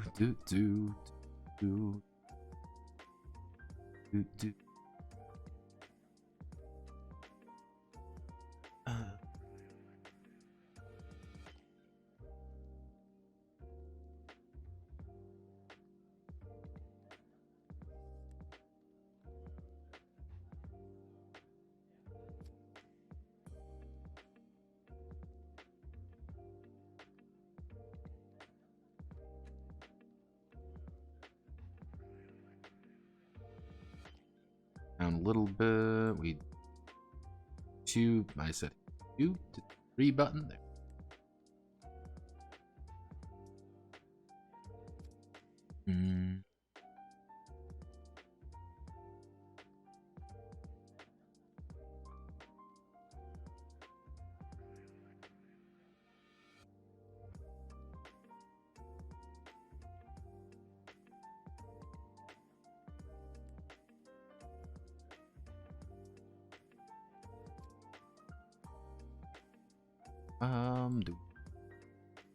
Nope. Cut out any excess space. Don't need it. Also, in case you want to know what this is just literally like them saying that this belongs to the Muv-Luv RPG. Don't use this for other things. And how little they know that my rampant autism would happen. Compiled. I guess we can do something like this, and then we hand you out this way. Unless we do something super stupid like this, save even more room, save as much room as possible, and then we put you. Can we? How much room? Fit? I guess we can do something like this is a pretty simple understanding of the situation. Yep, there we go. Nice and easy. Yep, we did it, everybody. Good job, team. So we need to go down here. The combat takes place during the battle phase of the game. Oh, gee. I'm gonna have to do battle. Actually, what we're gonna. You're getting put down here now. Because I need to put this right here. This needs to get. I'm gonna put it right here. So follow all these steps. You know, follow the main step, process step, cleanup step.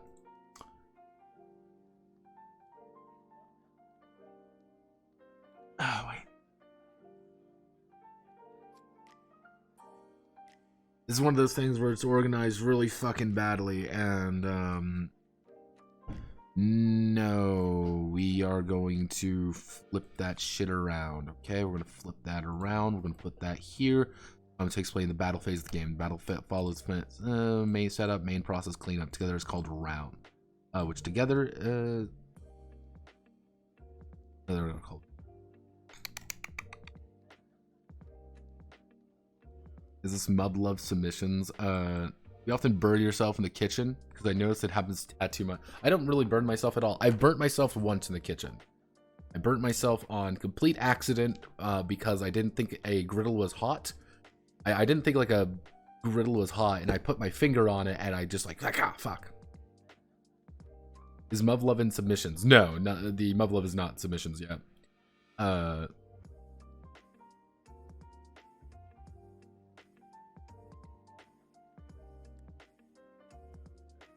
Does this game have BLJ? What the fuck are you on about?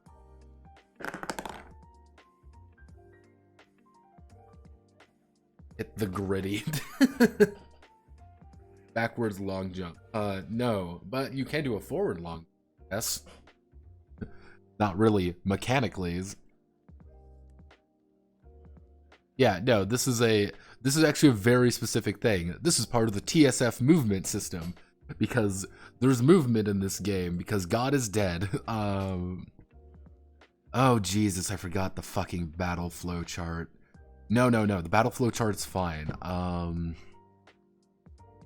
Because I did this one correctly, I think. That's the wrong thing. We need to go here, we need to go to Muv-Luv. We did the battle flow chart. Oh, was I a fool? Oh no. Oh, was I a fool? 'Tis a fool I am.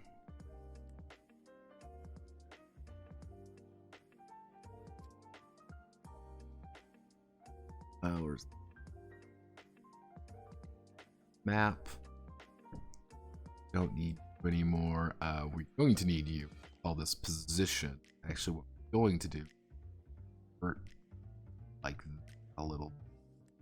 Then I'm going to save it as position. Don't need that. Don't need you anymore. TS stuff.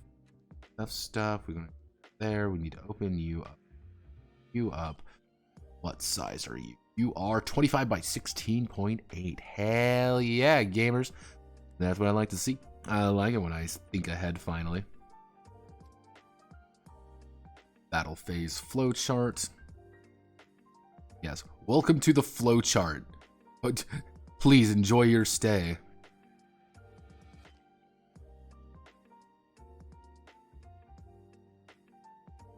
Are you frightened of my flowchart? Are you perhaps aroused by it?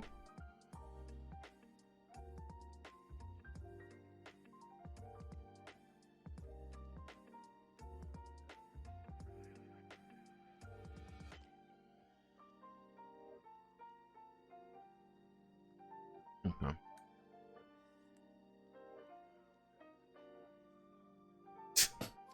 This is like half a dice roll. No. It does require its own. It does require its own specific fucking set of game things you got to think about. Which reminds me, check all of these. One.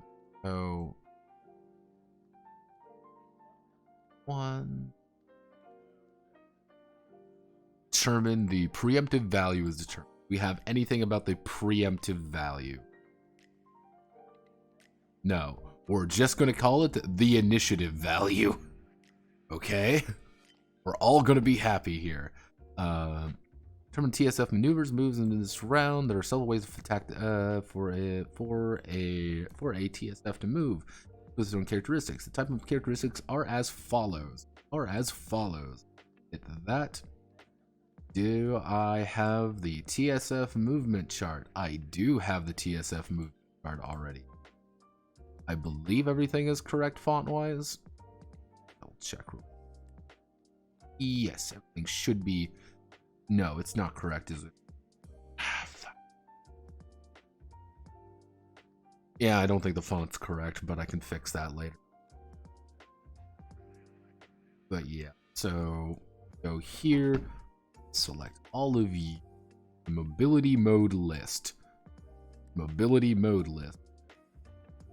25, we do anti-ground melee attacks, ability bonus, penalty, laser class risk, repellent consumption. Don't need jet jumps, we don't need creeping flight, we don't jet surface glidings, and then we need running.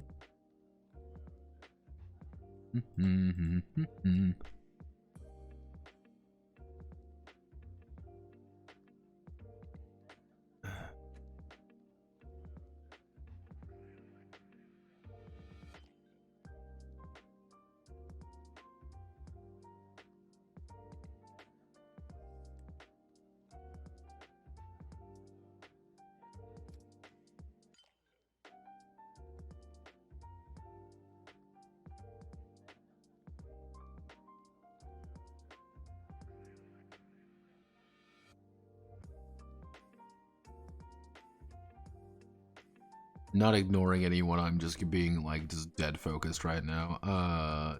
Possible. Awesome.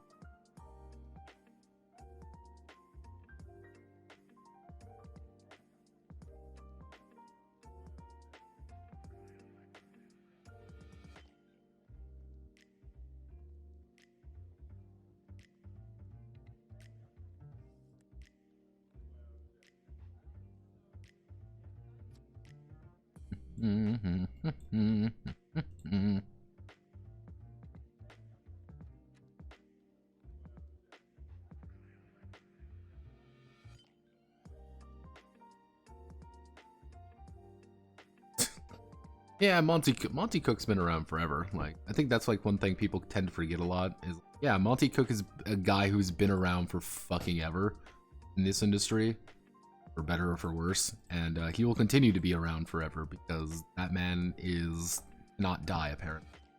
Whether or not melee attacks can be made on a ground target while maneuver mode is in use.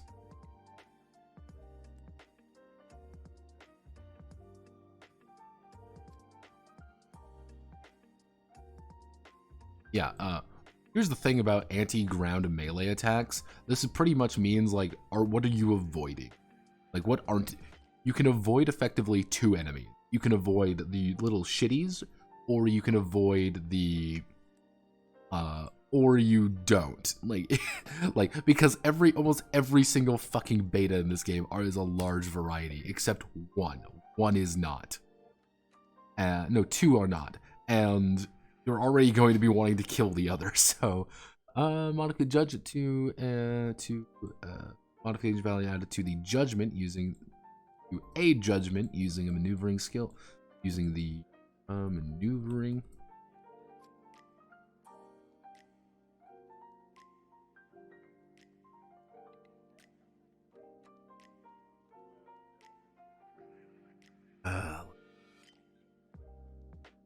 higher the positive modifier, the easier to take the initiative and avoid enemy attacks. Conversely, a negative modifier applies to main leg. While the main legs are in motion. Yeah, because you can actually take a penalty. If you're literally running, you take a negative penalty or actual mobility. I'm back. What did you miss? Pain and suffering. Pain and me doing more of this. Yay. Let's see. In the case whether you're impeded by units, receive. In the case of receive,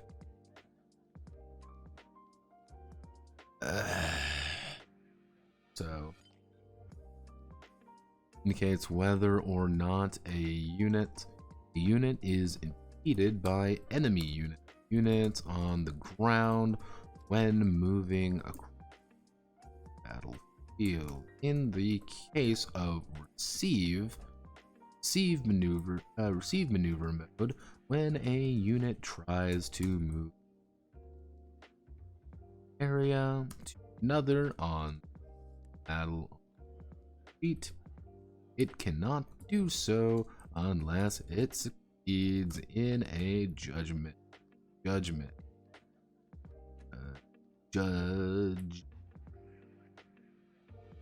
fucking spell. Receive quote only from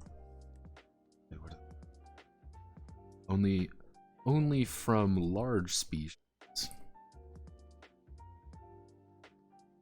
means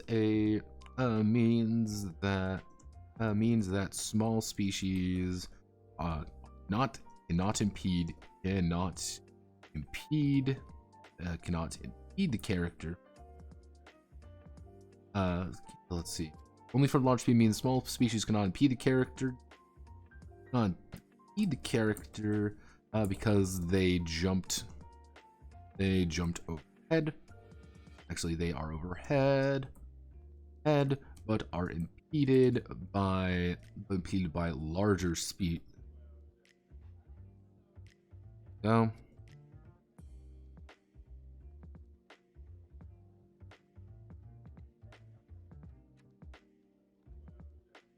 Yeah, so pretty much jet jumping literally means you're using a fucking jump jet to move as fast as physically possible.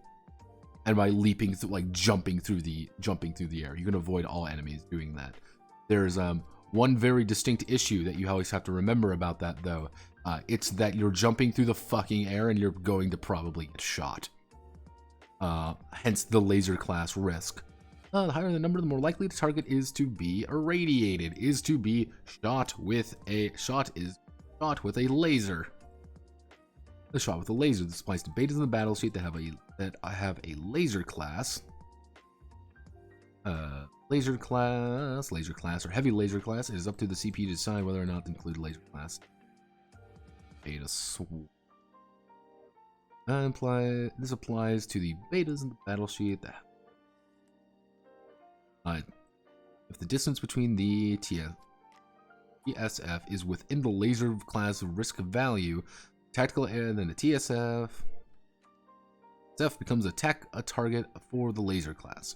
Normal beta only target tactical air the range 0, i.e. those in the same area. With the exception of the laser class. The jumping column is set to infinite. Jumping columns at the infant, but in this state, the tactical aircraft, the TSF is subject to attack by all laser class beta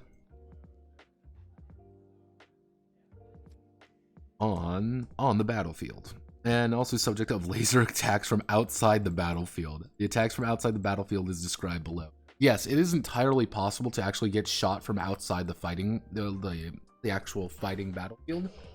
It is entirely possible to get just absolutely nade because you're jumping through the air and some fucking dude from 3 miles away is like, I wonder what that is, and then you die because there's some part of me that just finds that immensely amusing.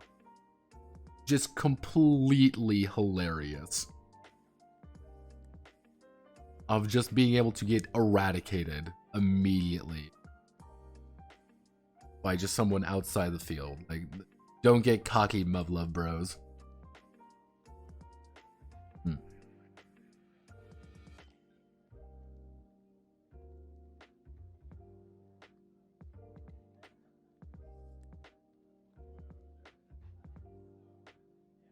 That's literally canon. You know, you joke, but effectively we're like, yes, humanity, we can totally fight these aliens. We're gonna send our fucking we're gonna send the Air Force after them, and these little laser fuckers appeared and they shot out almost every single piece of our air. Like, air combat was useless. Because we would fly over and they would just, hit scan, shoot us immediately. The TSF had to get developed because the laser class cannot shoot them if they're low to the ground. Because they'll shoot beta, they're pretty much their friends, and they can't aim up. They can't aim forward very well. So it's like, yeah, if you're low to the ground, you can't get shot. The problem is the murderous aliens that could take a tank shell and walk it off perfectly fine. The swarms of those little fuckers makes conventional ground combat kind of a meme. So you need to take out the laser class. Hence why TSF was developed. The TSF were developed. Welcome to the mech. Welcome to the muck. It's great.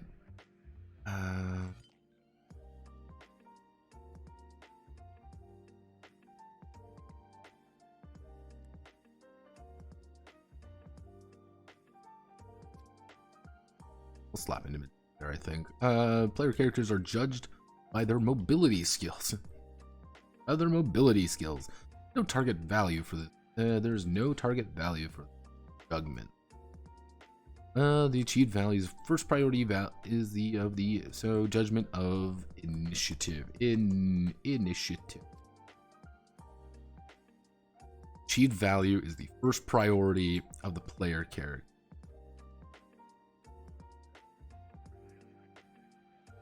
The achieved value determines which player determines if the players have priority over others.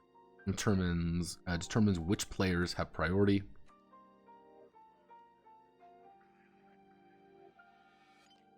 License. Preemptive, we do initiative value.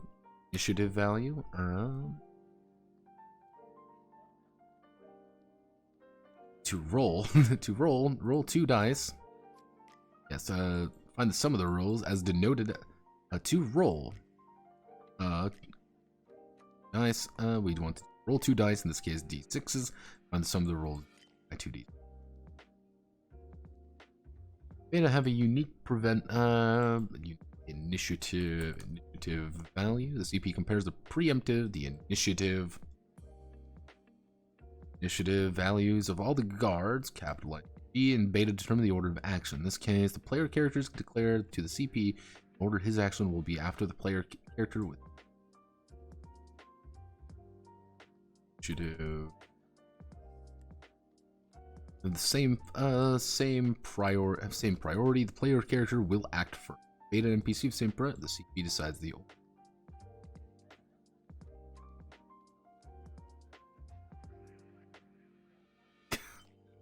Side note, taking up the rest of the page. We want to save room. I would do this. I think we can probably, let's, save,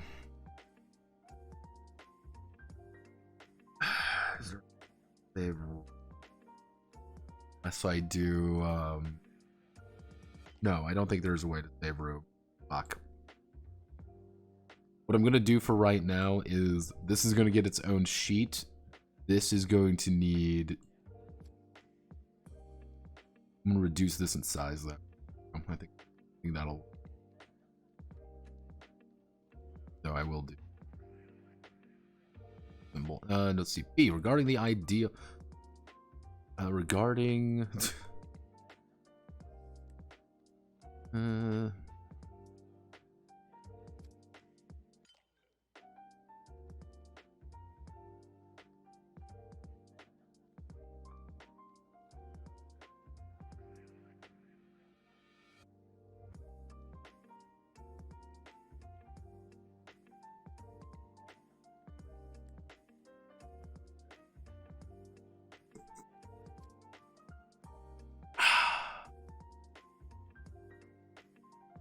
delicious ginger ale.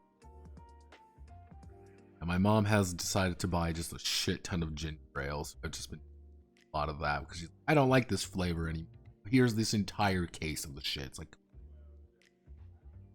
characters work together as guards of a unit to fight the destruction of Beta. For character coordination is important and other TRPGs as well, but is more strongly emphasized in this game, which deals with military forces. To enjoy a feature rather than a limitation, it is important to plan a strategy for the battle. First, observe the balance. This is how to annihilate Beta with your own forces. It may seem strange that the capital G guards can observe the battlefield from a bird's eye view. All data observed by satellites and other TSF and different locations are shared via data links. It's canon that you can do this. Have no fear. Data links. It's not difficult to create a three-dimensional bird's eye view by combining these this data. So by observing that information, we'll formulate strategy. So observing that data, they all can formulate strategy. Then select the maneuver mode. Maneuver mode necessary to realize that strategy. Now comes the problem. First priority value. The first initiative value. The first initiative value may cause a strategy to go awry.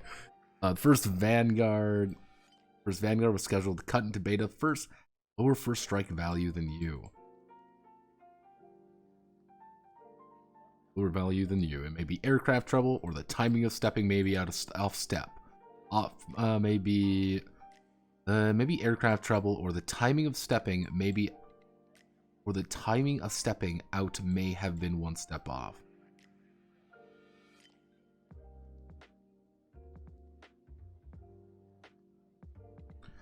Such imaginations go through my head. Never know what will happen on the battlefield at all. You never know what will happen on the battlefield. We just at this point, you should decide, depending on the situation, whether to act first or stick to the rear of the Vanguard. Pass the turn. Of course, if you pass, you increase the risk of Beta will act first. Plan your strategy in advance. Each decision on the first move will be accompanied by a sense of tension and will create a story. That is not limited to initiative values. Set for damage calculation. Defeat a Beta that was causing movement impediment. Companions are supposed to move through to the area safely after you defeat the Beta, but the damage is too low to defeat it. They will be forced to either help you defeat it or change their behavior to jump over. Since the number of actions, what they can fix, they may have to consume extra repellent, which causes problems later on. That occurred because of the initial planning of the project. Mainly a standby player, your friends may be rather pleased that you can tote the ball around. You're mainly a stand-up player. If you are mainly a stand-up player, your friends may be rather pleased that you can, we'll say, pass the ball around. enjoy playing with it. Not toe to the ball around. I get what it's trying to say. It's like, yeah, your friends might appreciate if like you actually kind of like give them stuff to do, and like I'm not the center of attention and shit like that. I get what they're trying to say. This entire section is like, shit will go wrong, don't worry about it. Please do not panic. We're begging you.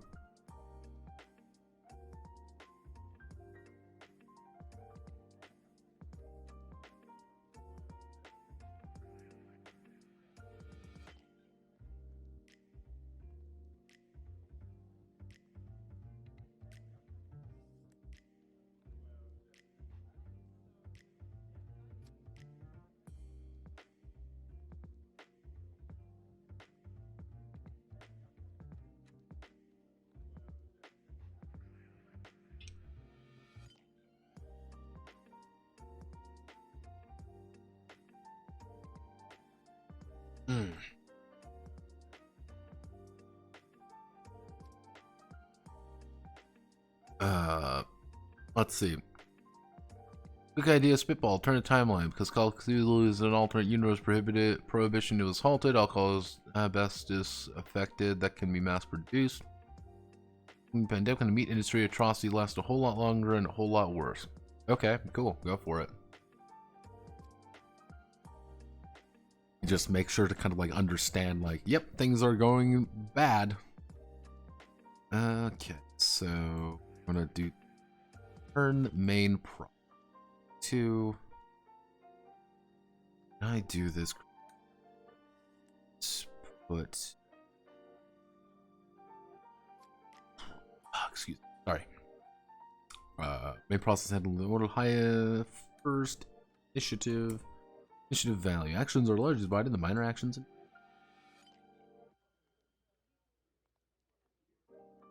Main action. And each of these actions can be formed once for a total of 2 actions. Either the minor action, either the minor or main action can be performed first. Although the flowchart shows the minor action first. Basic concept.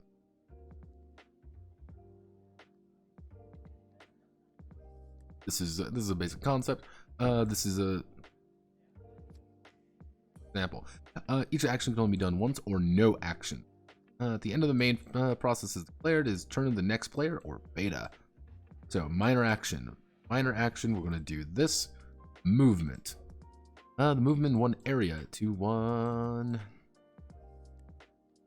area is possible. If the beta enemy in the same area, decision must be made whether or not the movement is inhibited.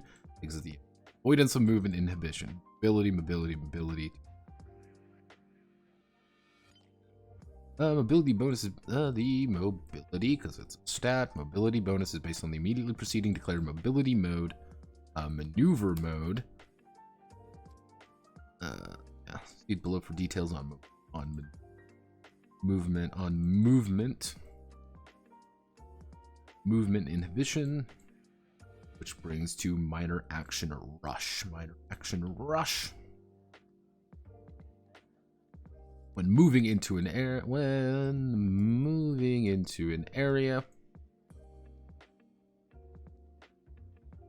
with beta's enemies.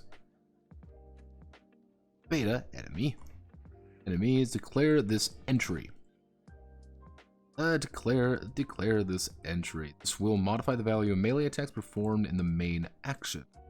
Even rushes are subject to movement inhibition. And this should confuse the term rush. Do not confuse the term rush enemy.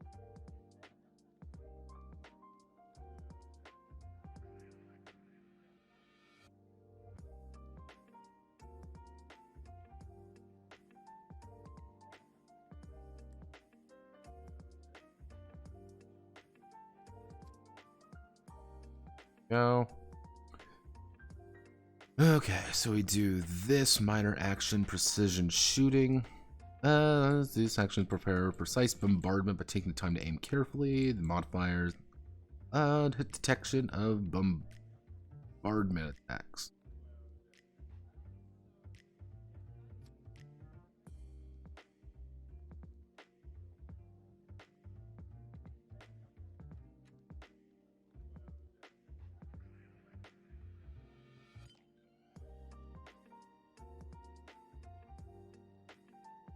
I'll debate between like range attack versus bombardment attack. I think bombardment gives a better idea of like what it is, because these things are like 30 fucking millimeter cannons you're firing. You gotta remember that fact of life. Like, these things are not like small itty bitty things. These things are pretty fucking big. Change maneuver mode. Maneuver mode declared in setup. Declare setup. The mobility bonuses. Capital M for mobility. Will also be beta does not perform minor actions other than move. In principle, beta only moves forward. Because that's their top priority. Let's see. In principle, beta only moves forward. This is because their top priority is to achieve their goals. Only time in battle there will be an obstacle in the way, i.e. mankind. Only time there will be a battle. Therefore, when beta retreats through an area of the battlefield,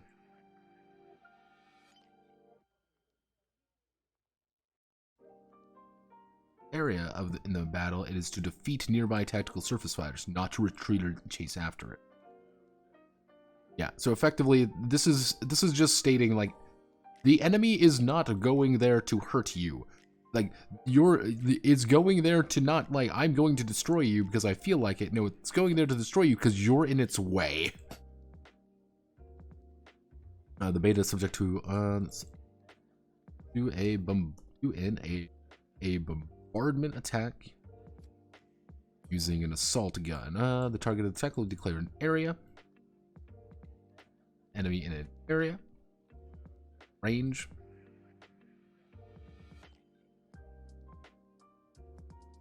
Range 1. Fixed to range 1. Fixed to range 1, not 0 to 1. If precision shooting was selected, minor action, the range is extended to 1 to 2. 1-2. Combat attack using melee weapons of the tactical.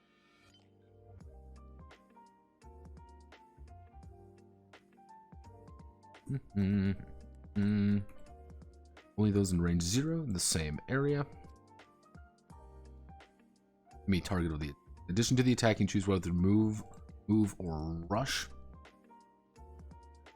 Move or rush, which are possible with minor actions. Action, movement, rush. I don't really know why you would rush. That's the thing. I don't understand, like, why you would ever rush. Because it's just, oh, this is just a modifier to an attack. It's not just an attack. So it's like, okay, I rush in. You move into an area with beta, declare this entry. Will modify the value of melee attacks performed in the main act. It very specifically states you'll modify, unless, I mean, I wonder if it, like, persists, maybe? No, that doesn't make any sense. So I don't really know why you would rush necessarily, unless you like desperately need to move again, I guess. That would be like my thing. Hit by hit detection. Actually, we'll do hit chance by melee attacks, damage from melee, hit chance of a boom. Yeah, that would be. There's probably a very like specific way that this can make a little bit more sense. I just don't know it.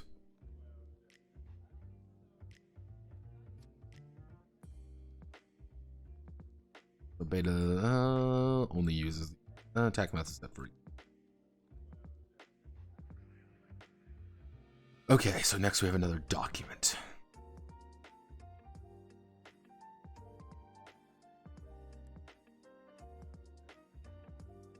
How did I do it?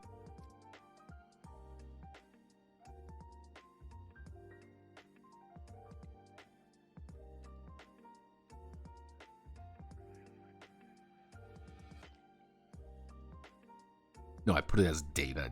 I put it as like data, whatever it is. Let me just double check to make sure that this is correct. Yeah, data about right. So this would be insert table 1-to-1. This would be data. So it wouldn't be document weapon. It would be data weapons and for close artillery attacks. So we would bring that down to 12.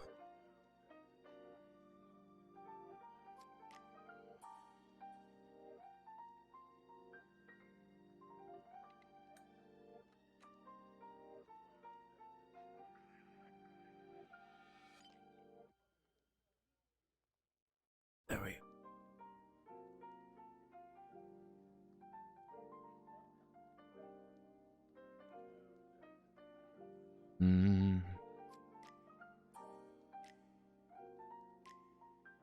Like, I'm probably gonna remake these just to make them look a little bit nicer, but generally speaking, the idea stands.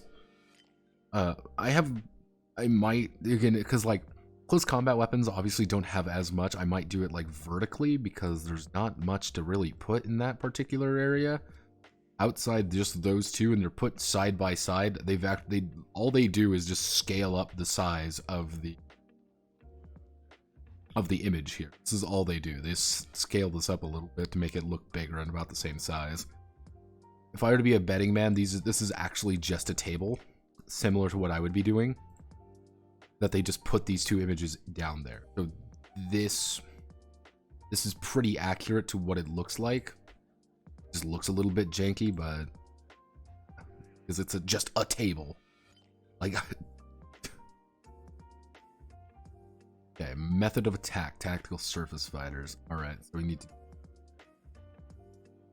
method of attack, tactical surface fighters. Method of attack is for melee and only difference is attack declaration. Let's see. Attacks are processed in order of attack declaration,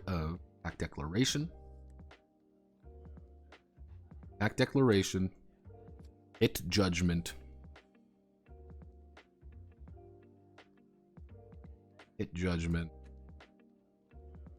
dash application of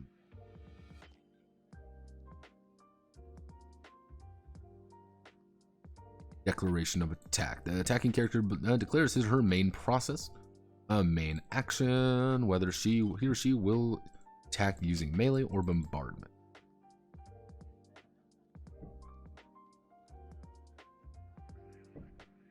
Target of attack. CP takes the declaration, determines the target. Determines if the target and method attack are appropriate. At this time, do not check the current maneuver mode. Maneuver mode of the attacking character. Depending on this mode, melee attacks not be possible in the same area. If the target and attack method are appropriate, hit the go to step 2. Hit judgment. Hit judgment.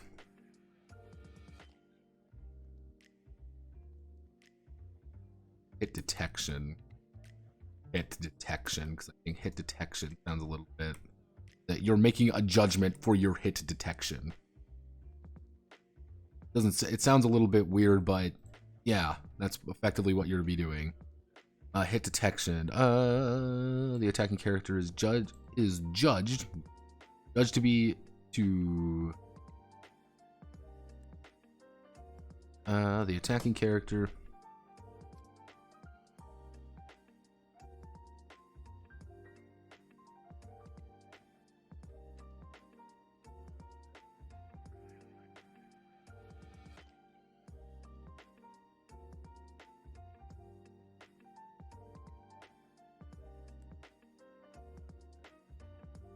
Attacking characters judged on their ability to hit with the bombardment skill, for bombardment attacks, and the melee skill for melee attacks. I know, it's astounding.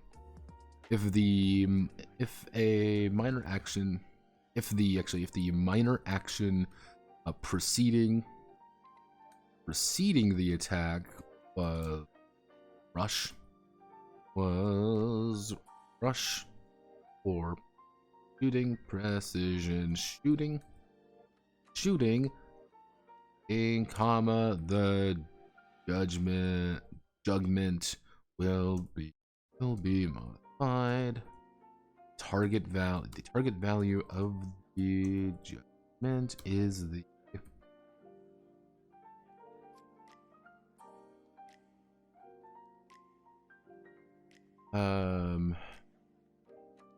reaction value, so that would be the reaction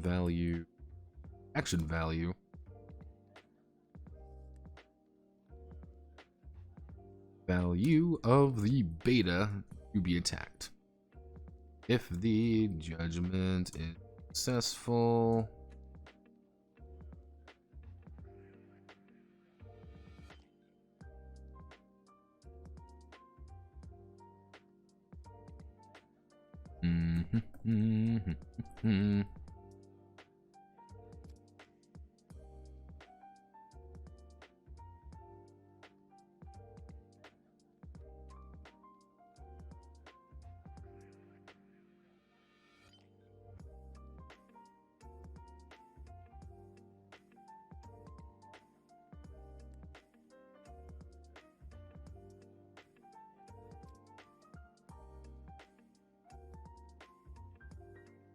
I'm gonna like have to fucking capitalize everything, make sure everything. If you've earned a minor action, do not forget to add it to your total. Check with you.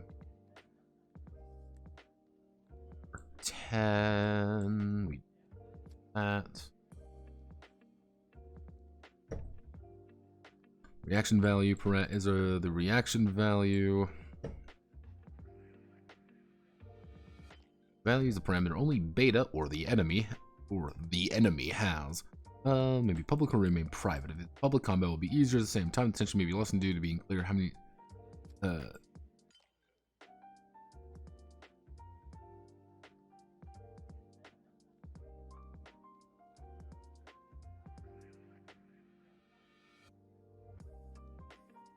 Will be clear. So the sense of tension may increase.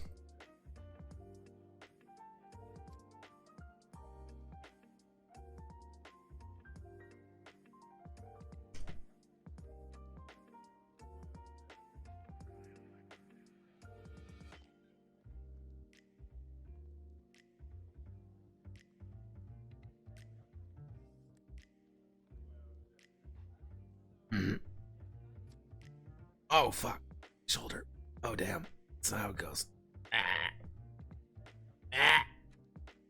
My body, my soul.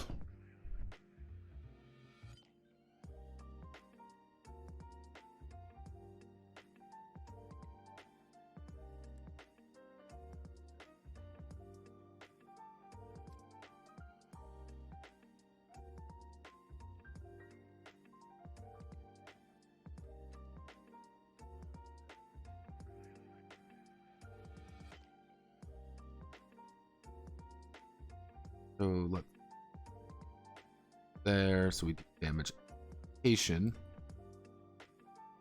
Damage application now. If the attack hits, it generates damage. Damage equals 2d6 plus artillery or melee attack power plus action bonus. Do not to your total. Damage party subtracts protection points. Yes, protection points is technically the right term.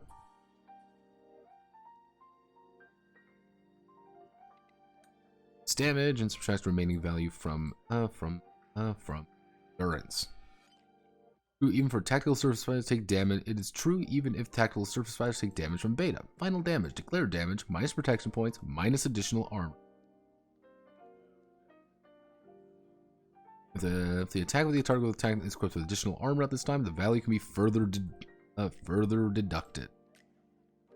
If you let's do you subtract all the additional armor, value, not capitalized, armor value, 5. The additional armor will be destroyed.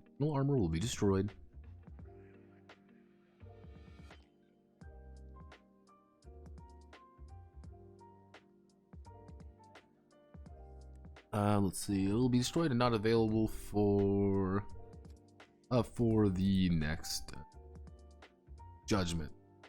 Also, it is not possible to use only.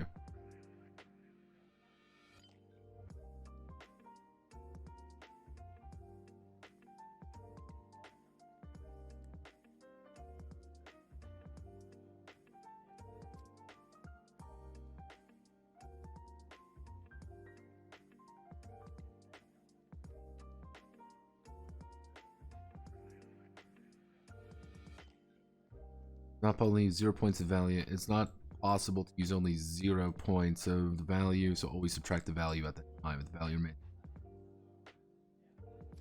Also, if the attacking side wins with a critical hit. Okay. We're going to make an executive decision here. Also, it's not possible to use only 0.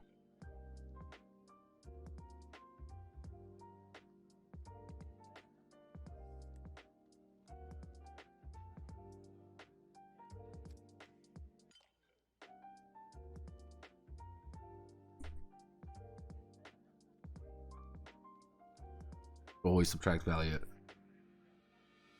If there is any value left over as a result, it can be used in the next. So you're always using your, so you always have to like bet a little bit of your armor. So if you, even if you bet like just one, like I'm like confident I'm not going to take any damage from this. Being like, if you do have absolute, like, you have to use at least one piece of addition. If the attacker wins with a critical hit, and the damage is calculated if the attacker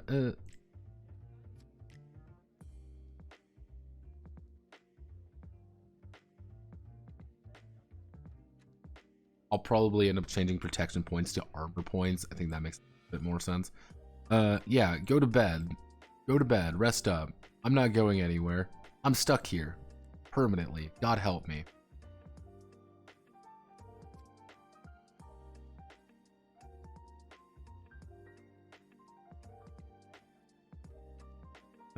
Method of attack, beta side, it's the same thing. So here, enemy side attacks, the player characters, the procedures fall, declare attack. So attack, the enemies of beta has no concept of coordination, but it may prioritize weaker TSF, the fire threat level, the TSF, they're not work together or swarm around us.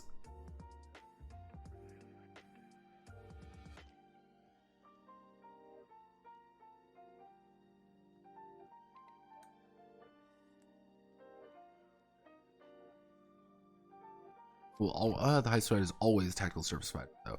Therefore, even if they do not work together, they will swarm around a single TSF if they are facing the same threat.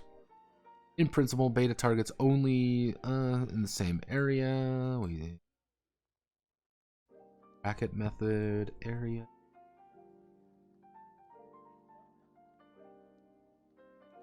Area. Only the laser class is subject to the laser class risk values described in the maneuver mode list. It values 3 tactical surface fighter and 3 areas.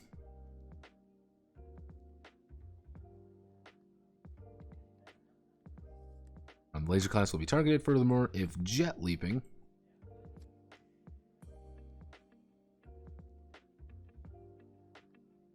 however,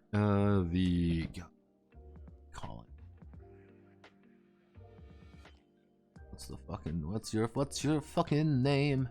Jet jump. The jet jumping tactical surface fighter has risk of infinite, so it will be targeted by all laser class attacking on the battlefield. There is also the laser class check. Hit detection. The beta enemy is assigned a method of attack. According to this, hit detection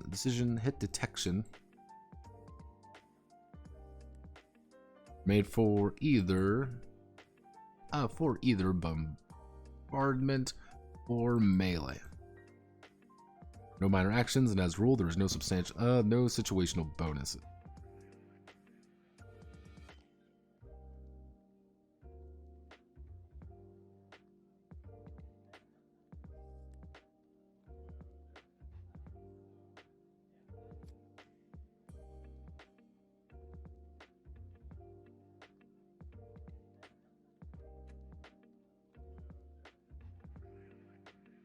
Avoidance, USF plus mobility, value, avoidance, achieved value. Value of the TSF plus mobility bonus plus 2d6, that's the hits.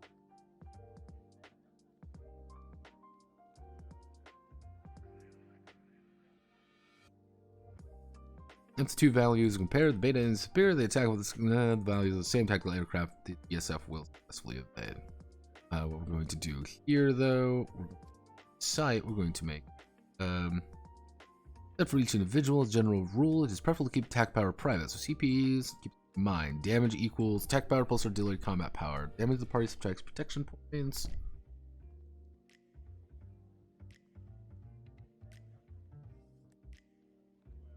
This damage subtracts remaining value from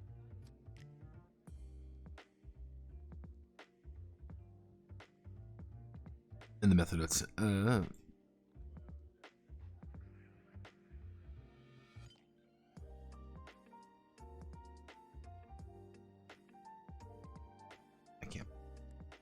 Yeah, that's fine then.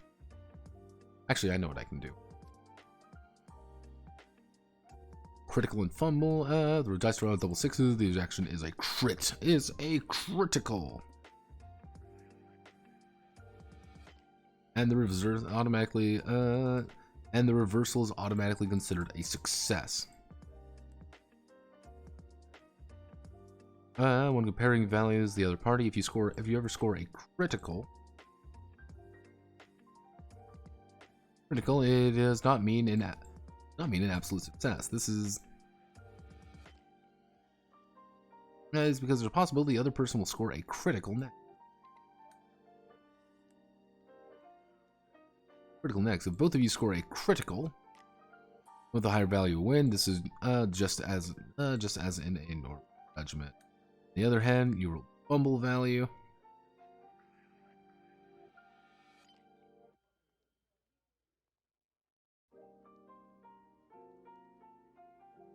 Fumble value. Fumbles the fucking. You can't tell I'm getting slightly tired, so what we're going to do is we're going to do example. We're going to do example.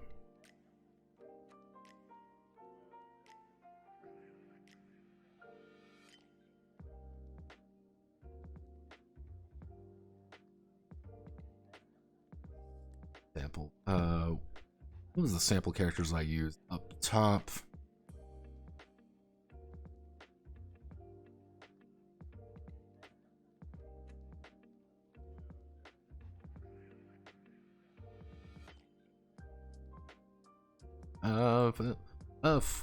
For example, Olia Korleva.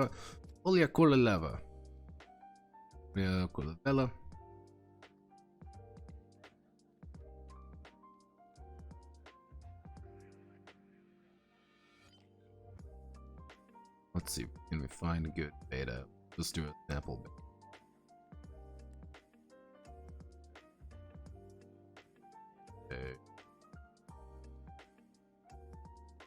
Olia Korleva is attacking a grappler class beta. Reaction value 9. Action value 9. Combined with her assault gun. Assuming no bonuses.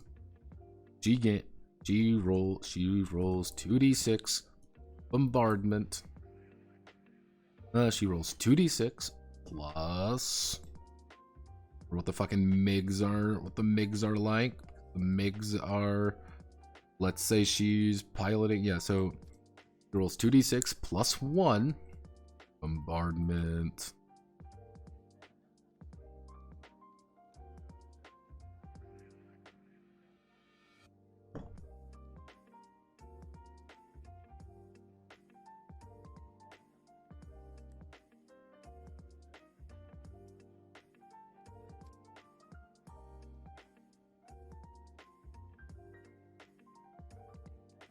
(2d6 plus 1) versus 2d6 plus 1 versus verse 9. Middle guard verse 9. If she scores an 8, she fails to hit. If she scores a 9 plus, she will hit. If she hits, she will do 2d6 plus 6 plus 1 damage. 2d6 plus 1 MIG. Fucking MIG 21. MIG 21 bombardment attack power. 21 MIG 21 bombardment attack power. Damage to the grappler. The grappler taking the hit of what would be a good of 8, taking the hit of 8 damage. Not a lot of damage, but welcome to the muck. They have protection, defense points. Reduces reduces it by their protection point value, a protection point value of 3, taking a total of 5 damage. No. Combat checks, for example, Olia's doing this. They never really have a moment when they just talk to you about this, so you have to like this is just kind of how this goes. It's not complicated, it's just weird. They never kind of state anything. They never talk about this. Another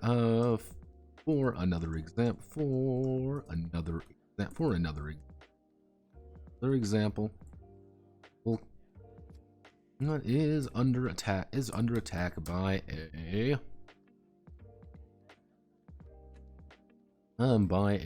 destroyer, by a destroyer class. Let me check. Cool. It will roll 2d6 plus 4 melee skill value versus Ira's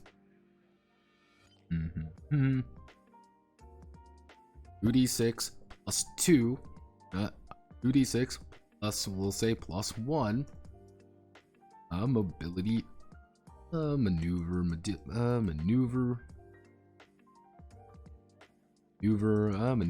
bonus. Double check to make sure everything is accurate. Accuracy big. Ability bonus will do. Yeah.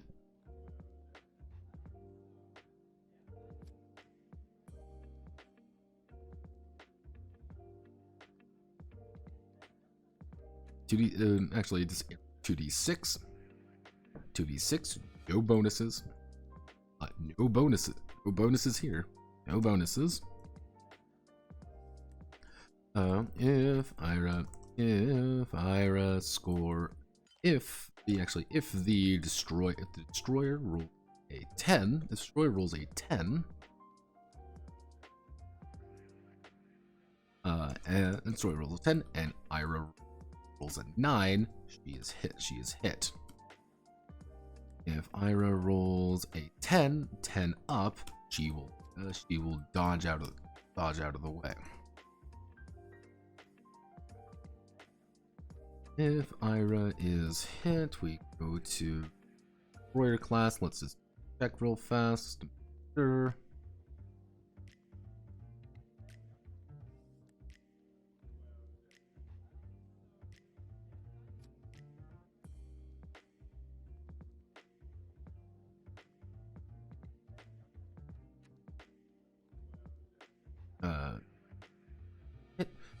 She will take 2d6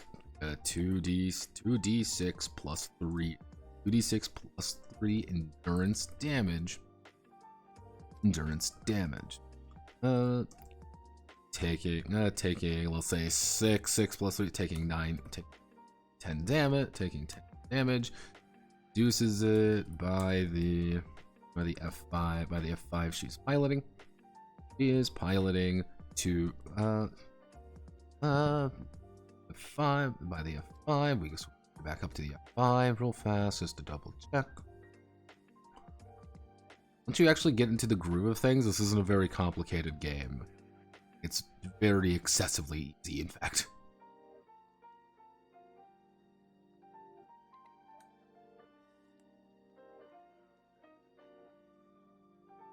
Or protect. She reduces it. She reduces it by 4. She reduces it 4 due to action points.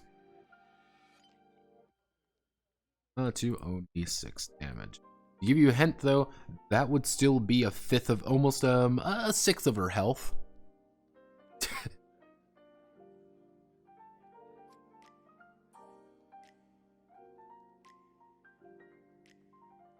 Very simple.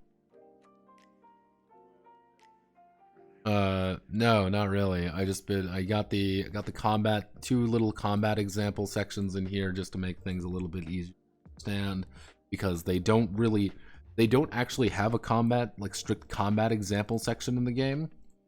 What they do have though is like these, effectively I would say like chunks of the game which explain like, oh, here it is, or like the fucking replay. They do the replay a lot. Like that's like, ah, yes, this is what you totally need. I'm like, this isn't really what's used, but I respect it. We have to do that just to explain what's going on, and then we select all of you. Gotta paste all of it because we did beta attacks. So in the cleanup, processing performed according to the maneuver mode. Maneuvering mode of the tactical aircraft of the TSF, the tactical surface fighters. Declared in the setup or minor action process. So propellant consumption. Propellant consumed.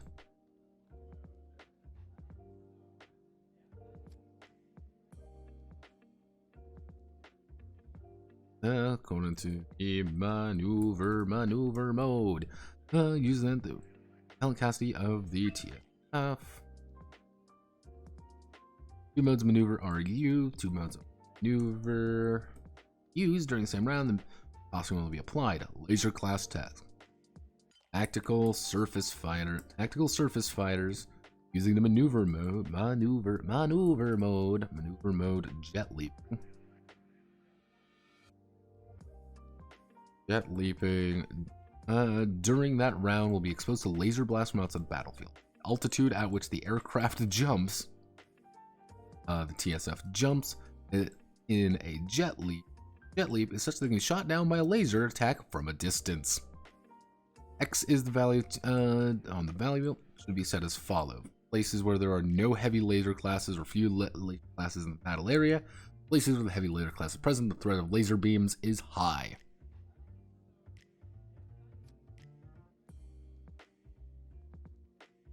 Doesn't mean there are real high possibility of many smaller laser classes waiting in the rear. Tactical surface fighters that receive laser beam attacks should make the following abilities. Avoiding laser beams, 2d6 plus mobility skill, ability bonuses. Yeah, so it's pretty much just that.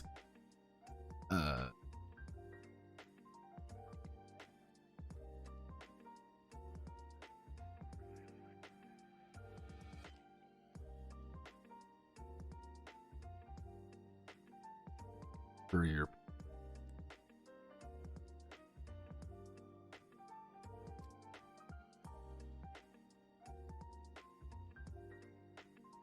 if it is heavy, if it is 14, if the target value is 14, you have 14. Like it's a very weird way of putting it. Tactical surface fighter, failed evasion, take immediate damage. Laser beam damage, 2d6 plus 15. Be careful to check the laser grade when making the jet leap.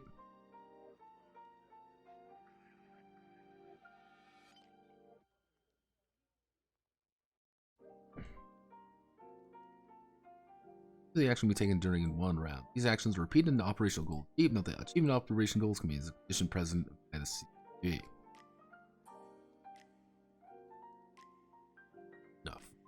For example,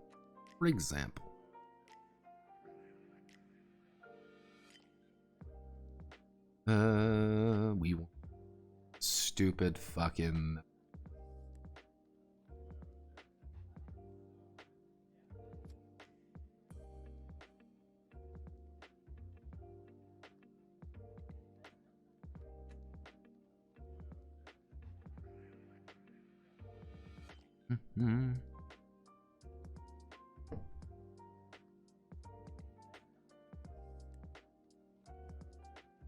ability to fight a character's tab, endurance, because that's the proper term. Endurance is reduced to 0 due to damage disabled in combat. The beta is defeated. The TSF is shot down. The beta is defeated. The beta is victorious. The TSF is shot down. The guard dies.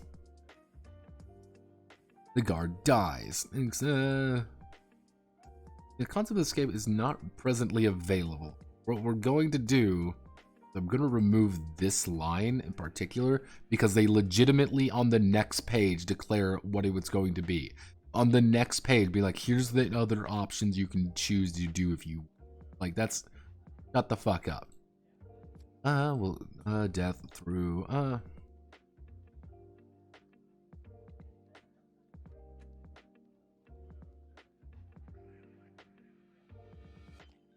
yeah, so yeah.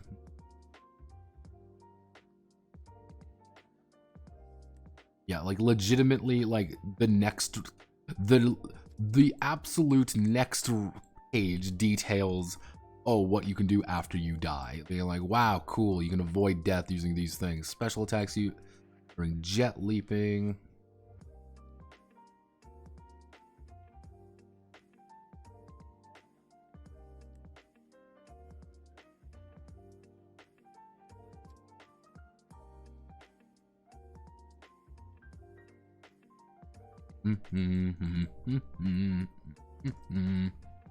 Following special into normal attacks instead of increasing the risk of laser beam attacks and possible aim specials.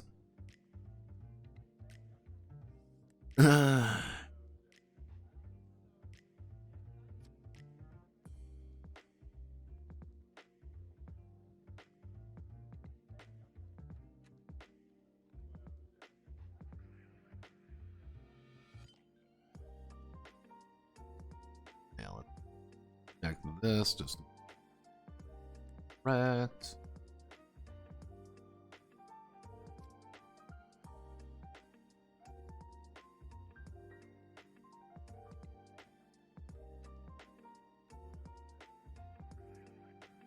Okay. Instead of increasing the risk, it is possible to aim special strike. That's not quite how I think it's supposed to say. Actually, no, it's going to be increasing the risk of a laser beam attack. It is possible to aim for a strike and a long range bombardment attack. The long range bombardment. The bombardment attack spends line of sight distance from the tactical from the TSF by maintaining high altitude and sniping long range target over the heads of the bait on the ground. It adds an additional +1 to the range of a normal bombardment. Bombardment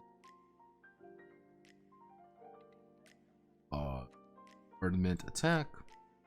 This bonus accumulated with action bonus from precision aiming.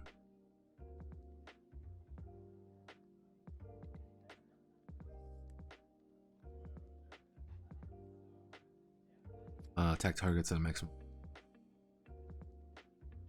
Oh goodness. Dive slash.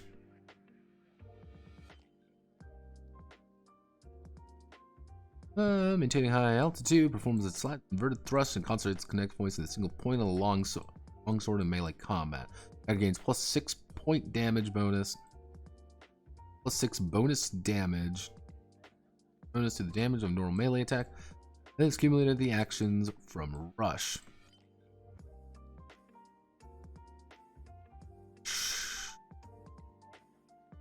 Side note, in the Muv-Luv series, a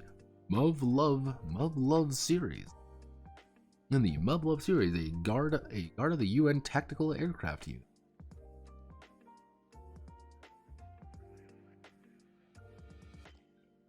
If a unit uses this technique to cut down a huge rock with a single blow. Note that almost dives before maneuvering mode remains at jet leap. During the round remains at jet leap.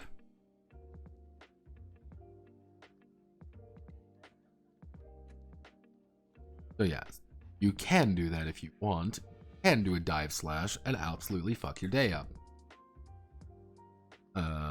Just make your enemy's life miserable. So following, you can only use fate. Let's see, when you use When you use fate, you can apply one of the following. Use fate, you can apply one of the following. The number of points fate you add to the number of points of fate.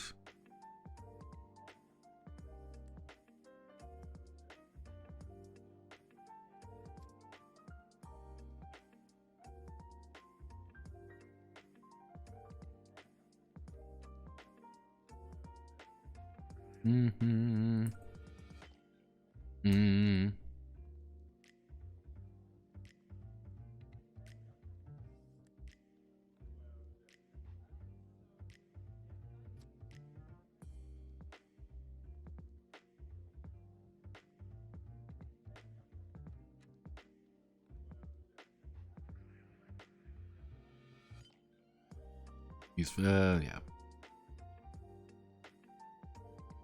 I need one more point. You do this. I need to roll a 6 and I rolled a 1. You're gonna use this. Like that's like I need to roll legitimately anything else other than this horrific, you know, everything.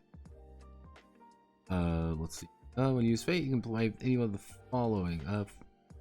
Fate can be used once per.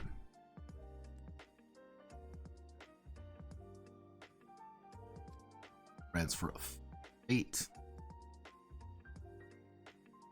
To other player characters used during a judgment. Only if only I had one more point awarded. Do have a fate point. I like the little dialogue he has with himself.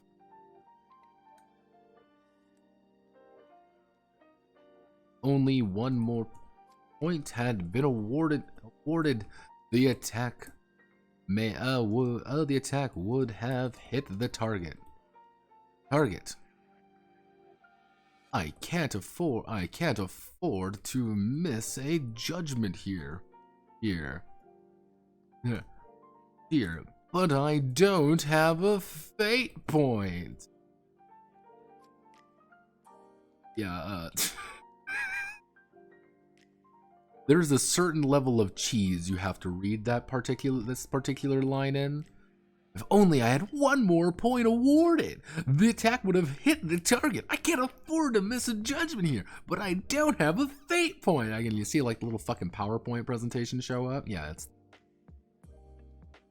Oh no. Fellow players in crisis, you can say if your friends are in danger, the unit is in danger. By extension, you are in danger. When transferring fate of light, transferring the fate. Please make it as exciting roleplay, acting role, something like that, something like. I got your back. Don't worry. Something like this. Something like that. Don't worry. Don't panic. You can do this. Try again. Don't fuck it up. You can do it. You fucked it up again. You fucking failure. Why do you keep failing us? Why are you the way you are? So impediment of movement, prospective player inhibited by beta enemy. I went to an area. Brackets again.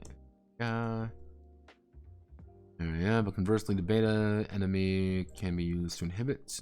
Also be inhibited by the player when moving through area. We need to stop the big enemy from killing us all. Stop him. 2d6 plus mobility skill plus performance plus mobility. The inhibitor. These. The value of the inhibitor is greater, it is a success.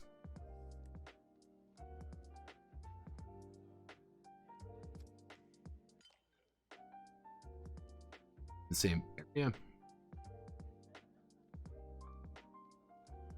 And they try to inhibit the movement of the beta. Then we'll make the judgment. More than one beta moves, a representative will be selected judge each time. And judge each time. The same F. You select as a representative multiple times as long as they can rule one judgment. Rule of only one judgment is observed at a time. So pretty much if you're trying to stop them, they're going to be trying to stop you. And actually what I'm going to do here, just because this is very well put out, where's the... put this like right here.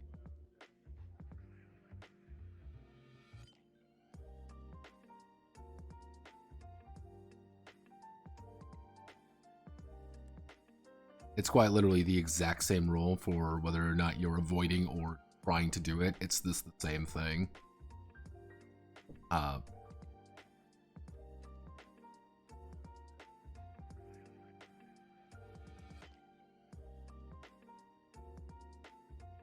Can I get this all in one page? Let's play a game. Can I get this in one page? No. Oh, Jesus. No, you're not gonna. Okay, but this is fine. I have direction support. Covering. Covering. Is the actor taking cover from an attack on a...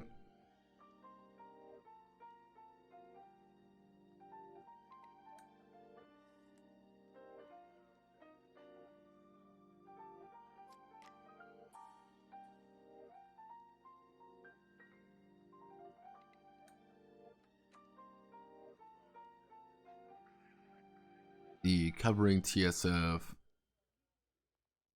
Make an evasion decision. Covering cannot make an damage calculated and apply to me. Most of the covering is done after against the aircraft against a fellow character.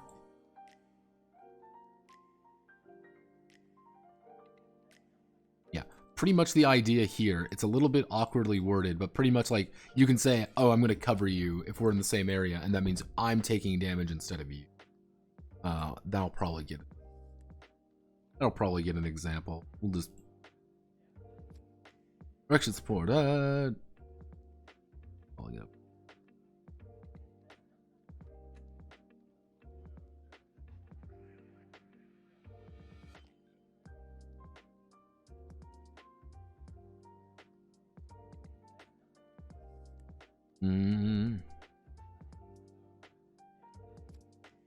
Action taken by a player's character has died to assist a fellow character still in combat. When a fellow character makes a augment, he or she can declare it before rolling a dice, providing the directional support.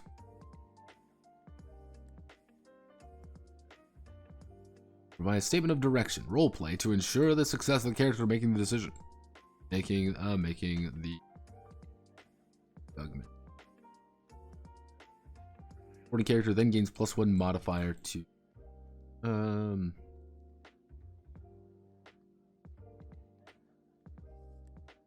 attacks the Keystone class and attacks the Fort class. Fort class in front of him with a melee attack. He swings down a longsword. Supports the direction. Supports the player B supports the direction. At the moment of the strike, A feels a firm connection between the longsword of the aircraft and his own mind. Then A adds +1 modifier. Oh no! Thank you for your time. We'll finally discuss the progression of the system. Progression of the session. Okay, we are so close. We're getting there.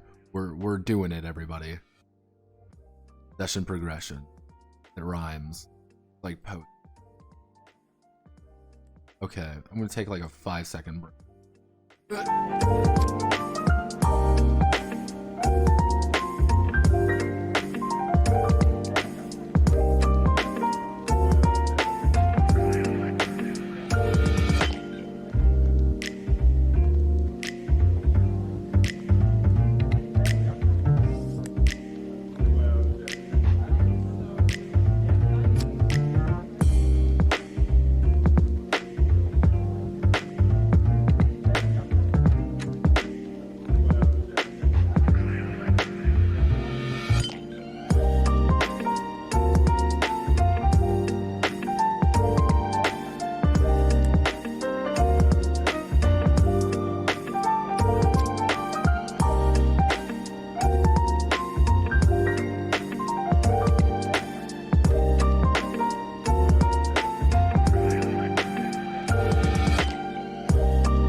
Alright, let's fucking do this. Nom, nom, nom, nom, nom, nom, nom. Session progression. Session progression. Let's see. So far, we explained detailed individual elements of the game, creation of capitalized guards, and the rules for combat. Time to play the game. Playing the game is called conducting a session. Playing the game is called, we're going to make this accurate, conducting a session.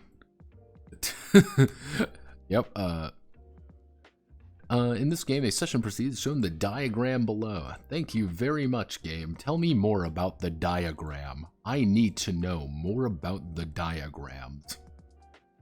How to play this game. It's fundamental that I understand the diagrams.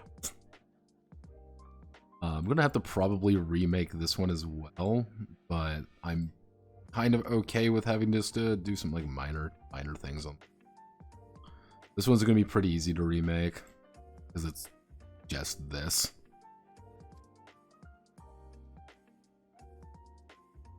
God, I'm fucking. I haven't really eaten anything today. I'm gonna make chili. I'm gonna make some chili from last night. Put some rice in there. Chili rice. Hell yeah. Fucking good. Next page.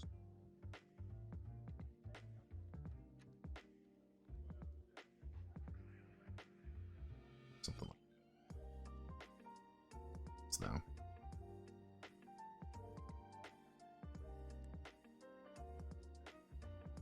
You got some cinnamon roll. Fucker. Motherfucker. God damn you. Fucking fucker. You motherfucker. You bitch. Please.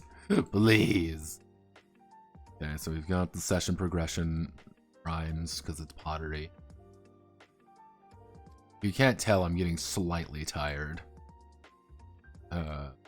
Session preparation. We do set time and location. Players meet face to face. Require a place to several participants.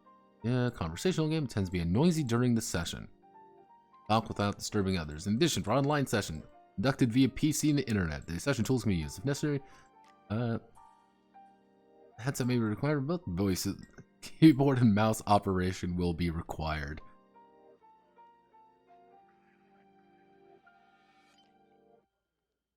Insert footnote.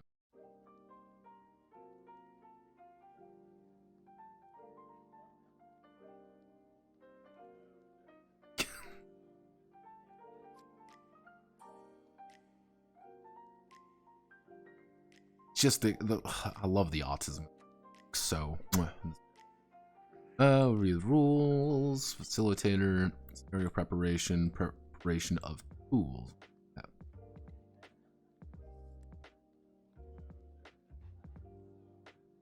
Prepare writing material and dice. CP should remember to prepare the battlefield and frames. Session selection. From session start to session selection. 2. Creating a guard. Introduce the player character. The guards. Guards has been explained so far.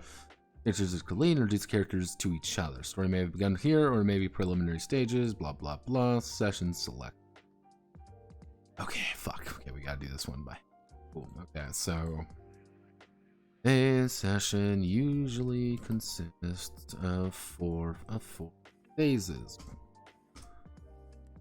Opening phase, bracket, and drama phase, bracket, and comma, battle phase, comma, and ending phase, bracket.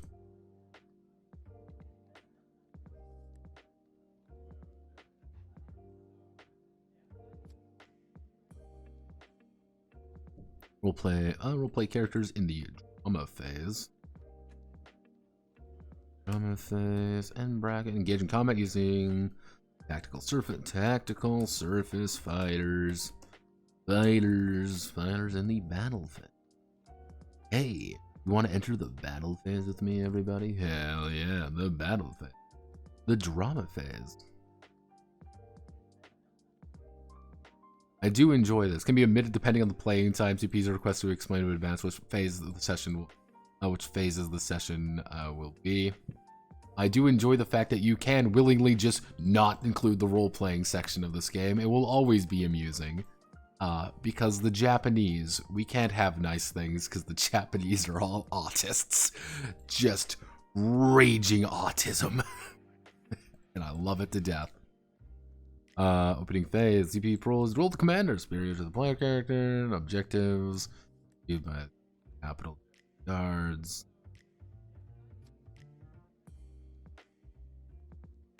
Already begun. Drama phase. Turn according to scene. Roleplay are called scene players. Cycle of scene players is to call it cycle.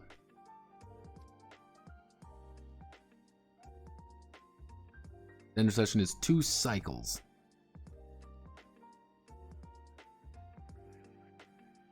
Now, this is only a rough guide, so see you gotta choose according to how to proceed with the fucking cycle. Roleplay evaluate, which will always be just a fucking amazing thing to roll the dice and determine this. What we're going to do is we're going to consistency.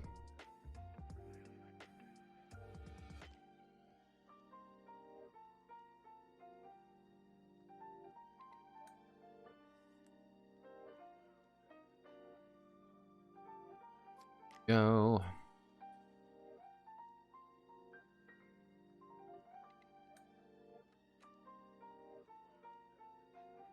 No, I don't need to. I'm gonna I think underlining. Oh, that's definitely underlining. This should be fine enough. Like this. IU, no UI. Get rid of that. That's roleplay evaluation. We here do that.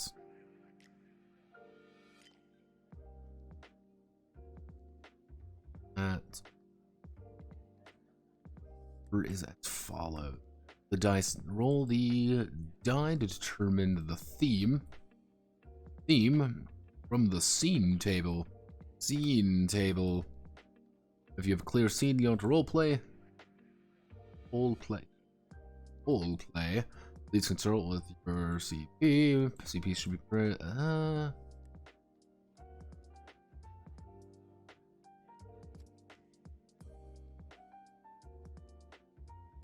but you can use the scenarios at the end of the booklet as a hint. Determine the scene player.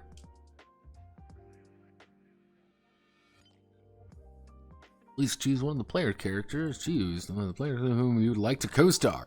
One person or several recommendations. Self-recommendations are also acceptable. Roleplay evaluation. As many fate points. Awards as many fate points to a character with the number of applicable items on the following checklist. Scene character will receive a maximum of 4 fate points. Co-stars will receive 2. Here's the roleplay evaluation chart. Oh boy, I sure do love the evaluation chart. Woo! Gaming!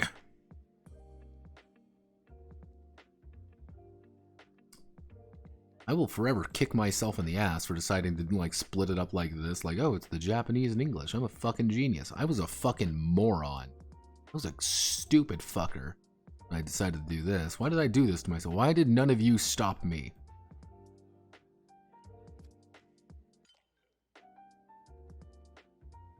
Well, scene player, co-star scene player.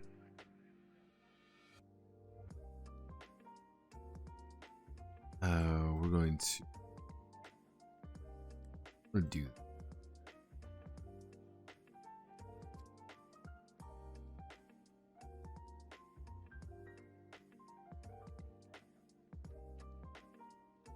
I think this works better.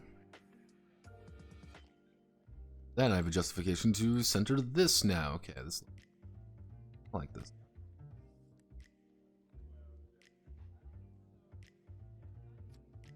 I'm not losing my mind here. I'm just kind of losing faith in humanity. What kind of role-playing should I do? I don't fucking...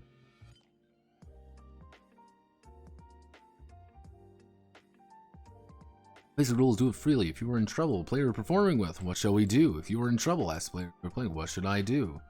What should we do? CPs are encouraged, offer assistance by acting as NPCs and talking to them. Thanks, Japan. You're going to be using... Also, don't forget to use the real font. Do.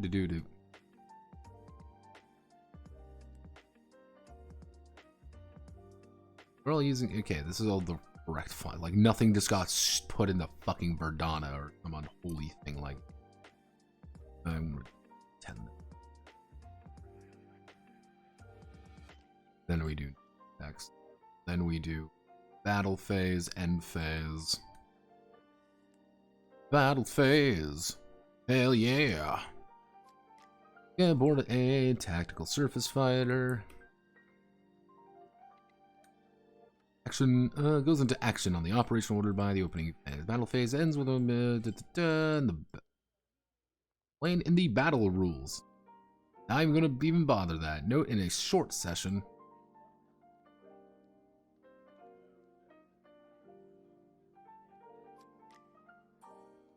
The drama phase is skipped.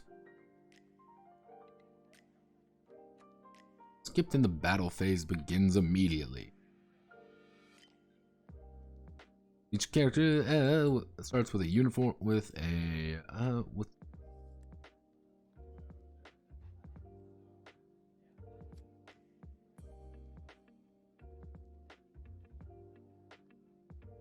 ending phase. After the battle's over, stage an epilogue for each character. This can be done characters together in each individual. Next and subsequent scenario. Cool, we did it. Good job, team. Distribution of merit points. Hell yeah, merit points. Oh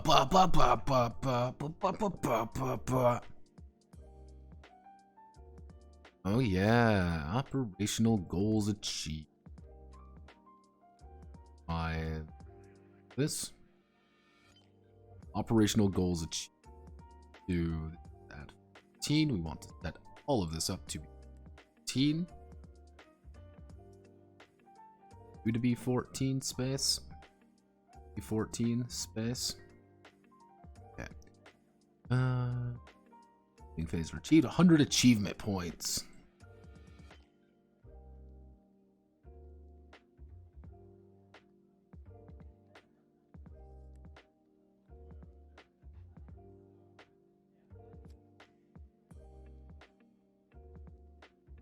Only 50 achievement points.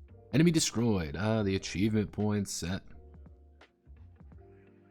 Set for an enemy during the battle phase are totaled and divided by the number of player characters to give everyone an achievement.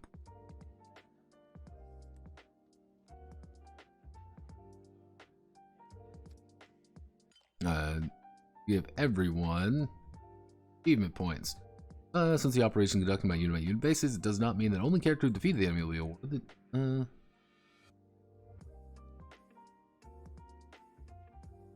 But even if you kill absolutely no one, you can still get you still get it. By spending the merit point by spending.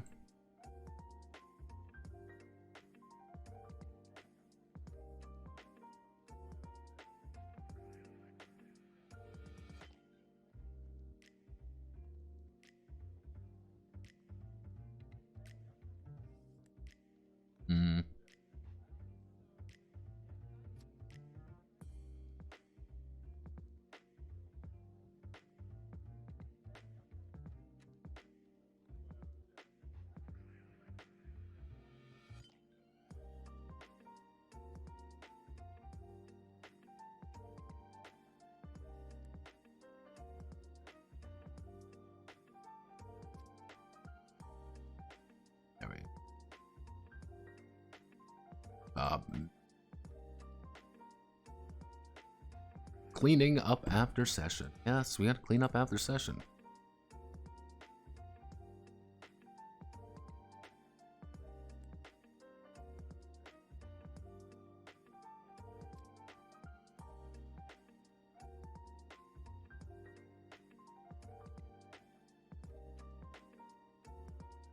Mm-hmm.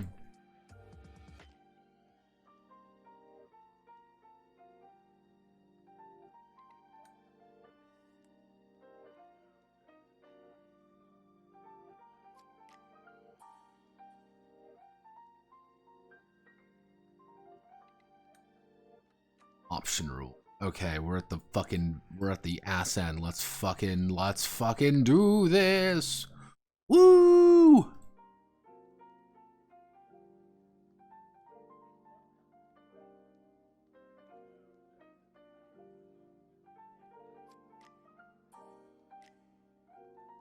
When one of the player characters participating in this scenario is a guard whose sortie is her battle, 8 minutes of death. Death is the average survival time of the first guard in alternative.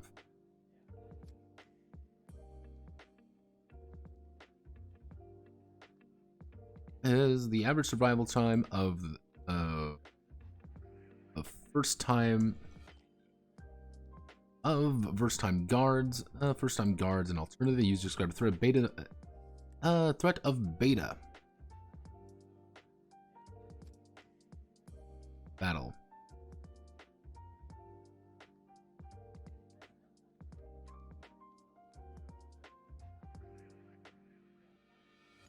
First time guards and alternative, and is used to describe the threat of beta in battle. From the 4th round of the battle phase onward, the applicable first time guard will have +1 to all tactical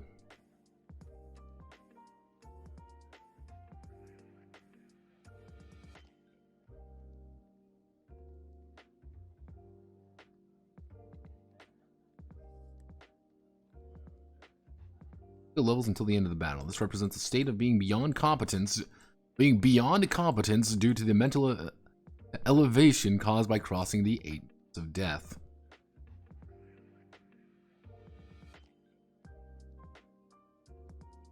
Optional rule is easy to conduct a session with a mix of newly created and already grown characters.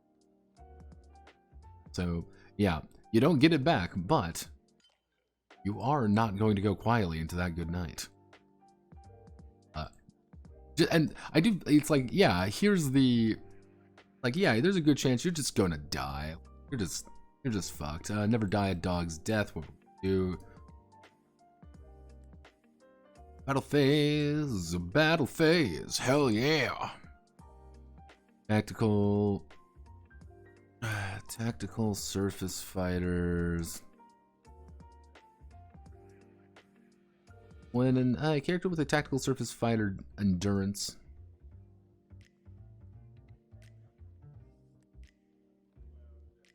in the battle phase, a character with a TSF tactical surface fighters endurance point with characters with a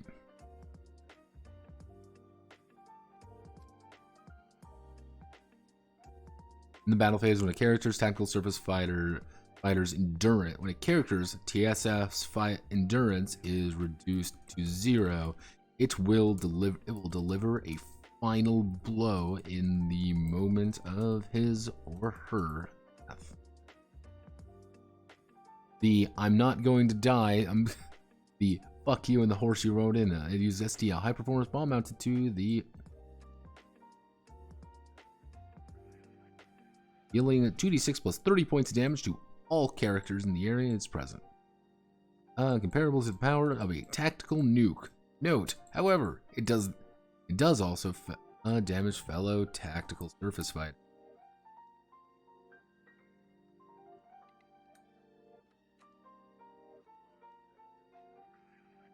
Makes one to save the day of the companions, allow the remaining companion save the day for his companions, and allow the remaining team to carry out the operation with relative ease. Configuration is designed to destroy the deepest reactor of a hive during hive invasion. In reality, however, it is a self-destructive weapon that realizes the resolve of the guard. who, when they realize they will die without rescue, would rather inflict as much damage as possible on the surroundings than die a dog's death. The official name of the weapon is the SD is the S11 SD system. U.S. military aircraft do not employ this. It is limited to use in U.S. military aircraft do not employ this. In other words, it is limited use to use in situations. Military aircraft.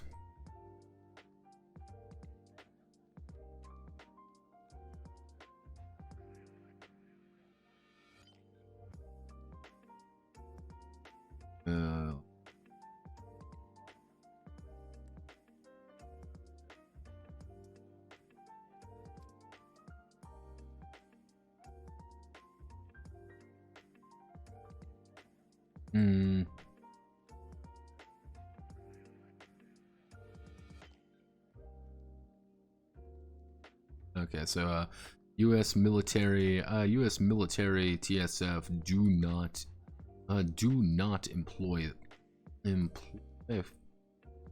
this.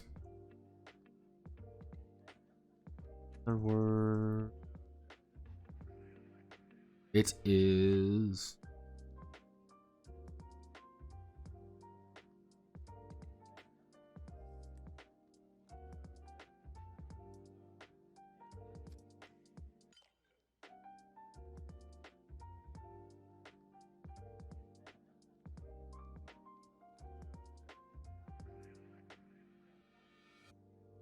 And this rule is acceptable to adopt on all TSF and all situations inside of the guard's preparedness. Please be aware that there is a discrepancy with the setting before adopting it. Of course, it is acceptable to limit the opportunities in accordance with the setting. Don't worry, guys. We promise you can die if you feel like. The emergency escape rule. We're going to guess actually something like this because it's big enough. Unlike the S11 self-destruction.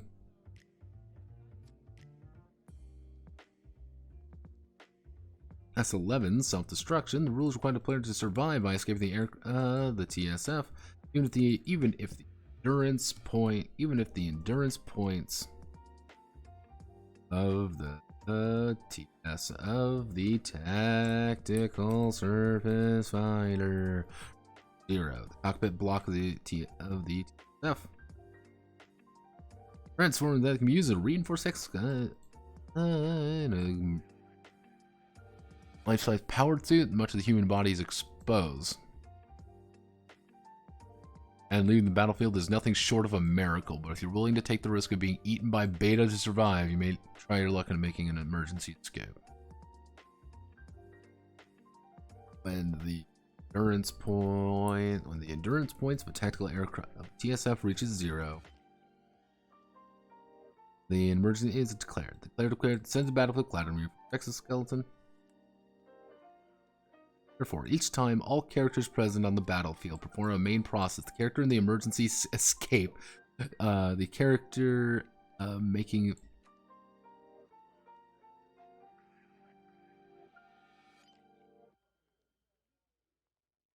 makes a life or death decision. Makes a life or death judgment. This decision is made by rolling 1d6. Is made by rolling 1d6 and rolls less than or equal to the number of fate points, capitalized fate points. The character currently possesses is success, and the character may continue his or her emergency escape. If the character succeeds 10 times, the emergency escape,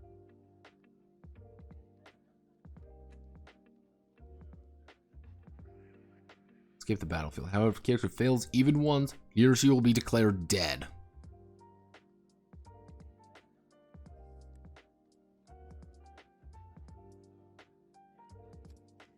Whether eaten by beta, trampled by a tactical surface fighter, or hit by a stray bullet. Whatever the case, there is no doubt the character's end was tragic. But this time, fate points.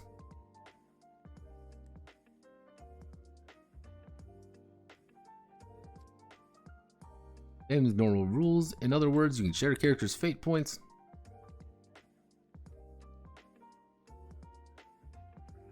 Boost the character's chance of survival. As a result, the character's fate is 6 or more. Fate is 6 or more. He or she survives 100% of the time. However, character in emergency, evacuation, emergency escape. During this optional rule, add a breath of destruction of.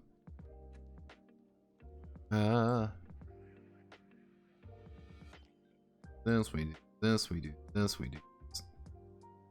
Don't IRO me, bro. No. Sorry. Sorry, Dirty. You're getting IRO'd. Like getting nana'd. By introducing this optional rule.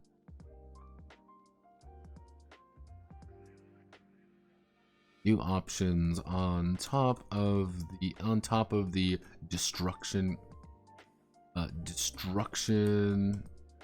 TSF equal death of guard. Situation. If the S11 rule is implemented,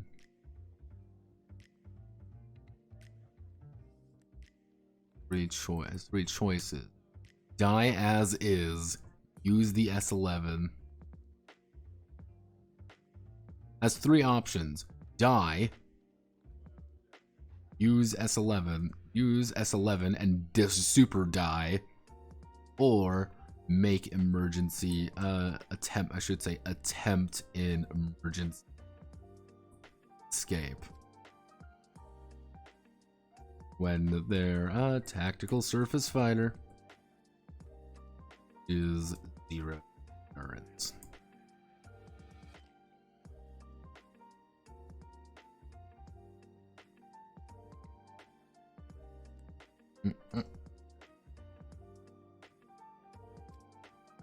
It's processing. So each of these rules, CP data processing effort, and may affect the development of the session. They also have potential to create dramatic alternate.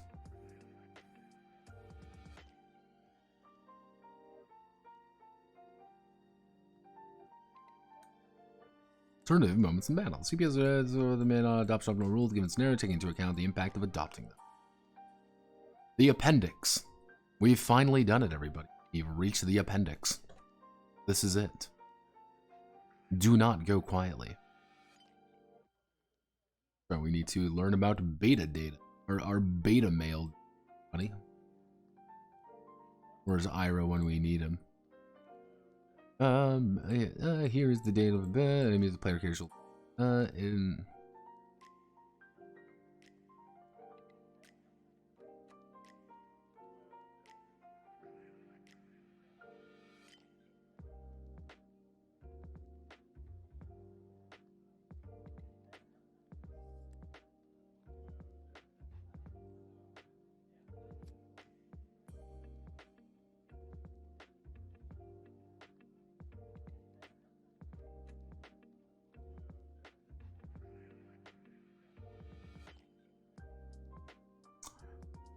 Fuck. Okay, here's what we're going to do. We're going to do this. We're going to do right here.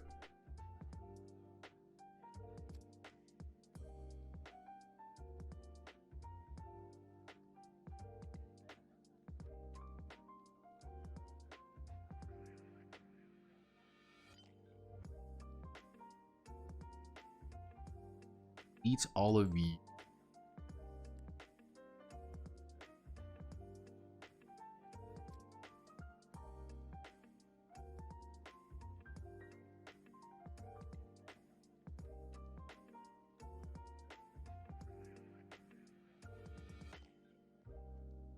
That's a bit more. So let's do. So name, rank. Let's see. Betas destroy the players.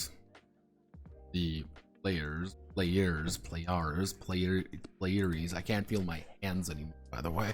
Type is written based on science-based species. Single small, excluding laser class, does not pose threat attack to TSF.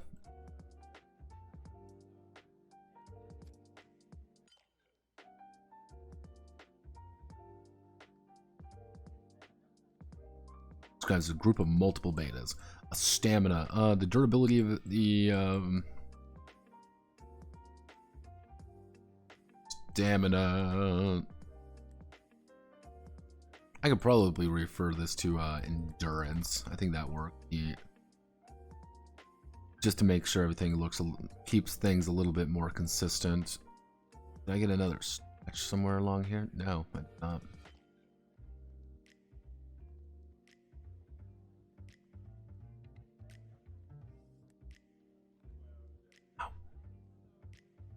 Owie zowie, my body. My balls. Let's see, protection points. Is the protection points of the beta. Target value, which attack the target exceeds, attack will hit the target. Skill value to make decisions. Beta, other than laser, have no artillery skill, have no bombardment skills. Bombardment skills and laser skills have no melee skill. Let's see, reaction, protection points, initiative value.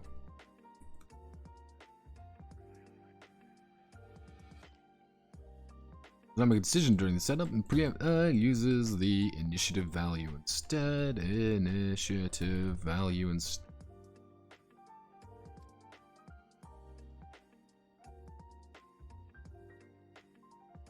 Fumble value. Method of attack. That's the explanation. This is the explanation of that beta. Then what we need to do, go over here. We need to select this.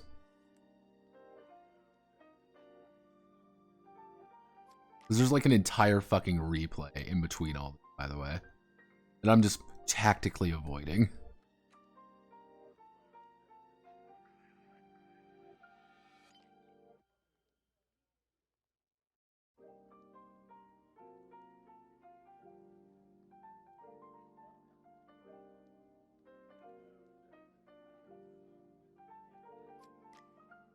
So,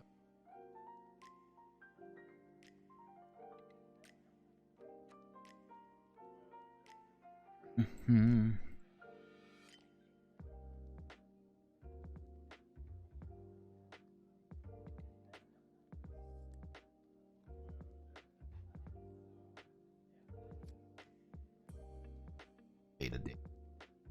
Beta data. Beta data. Ooh. So luckily, what we can do is we're just going to start deleting little pieces everywhere because we're gonna need to do this. Offensive ability, attack.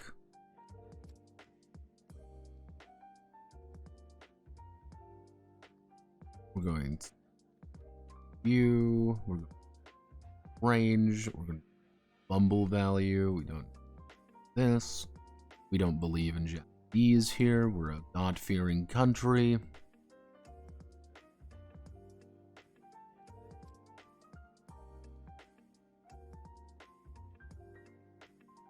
Metal.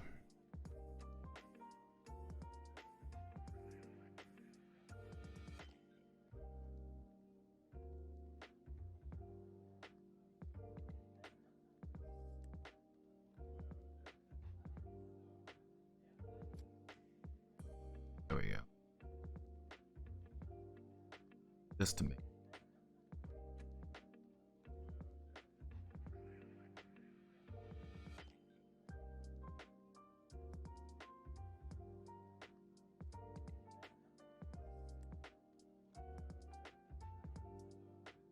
Meta destroying armor of TSF, wonders in numbers. This is the first come to mind. It is grouped up for total 10 tanks. Then we're going to put an image down for each of them. So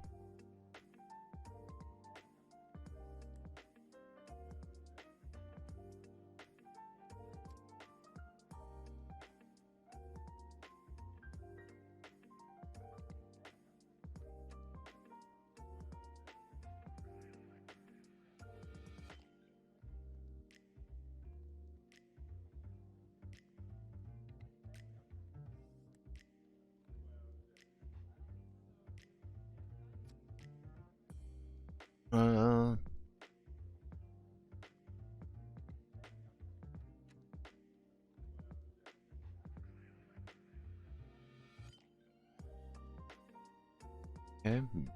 there. Next page, we'll do Destroyer class. Destroyer class. 3259, 3259. Large species, melee 4, mobility E. Then we do a 10-2. Charge is your fighting style, because that's what you do. They legitimately just charge at you. They have a range 0. This, large and pedal. And then we do that.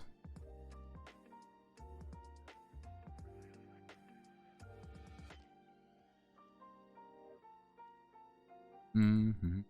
Mm-hmm. Mm-hmm. Mm-hmm.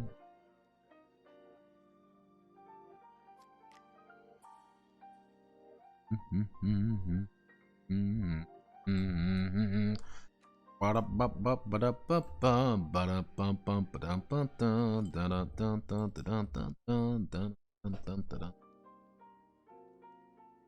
Laser beam, laser beam. Melee skill, melee skill. Melee skill, melee. Melee. Do you want to bada bada? Do you want to bada bada? No, it's saying direct hit because code of event laser. It's a notepad must die stream. A bit. It's more of like a notepad wants to get this done by the end of the fucking week. Said he was gonna do it by the end of the fucking week, so I'm gonna do it by the end of the fucking week. So. Hi everybody, it's me, your boy, the Notepad add-on. How do you all do, fellow game? Welcome to me being very, very tired all of a sudden. Because, special 2D16, oh,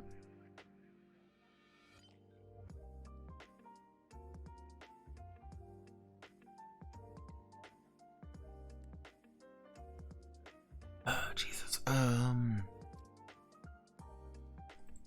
double check. I'm gonna get everything put in here, and then I'm gonna have to double check everything just to make sure everything is fine. Luckily, this is I think the last one we need, because yeah, this was like one of the large like there isn't actually many species in this game, which I think is kind of odd personally, because you're thinking like, oh well, there's going to be a lot of different options and stuff, and they'll add a bunch of things. No, they just didn't. Because they can't really, I don't think. It's like, well, we want to do only what's perfectly available, and then you end up in like, well, I guess I'm doing fuck all. Special action, small species discharge.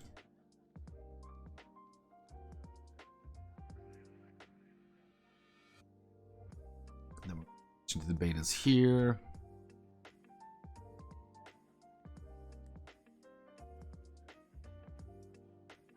So we the size chart out, get the Jort, pull up the beta inflation chart. This is essential information. This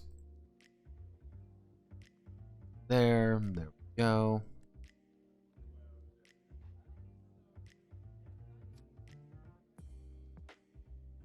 Back on all of it. Sure, because I'm noticing even like Ray class late. I was probably going fast near the iron. Okay, that's fine though. Fine. Next we do insert im table 1 by 1.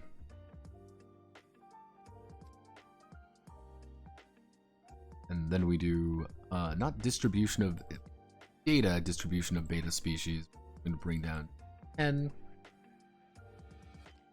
Beta's greatest weapon. Beta's greatest weapon. Beta. Baba. Baba. I gotta get in the robot, Bobby. out. We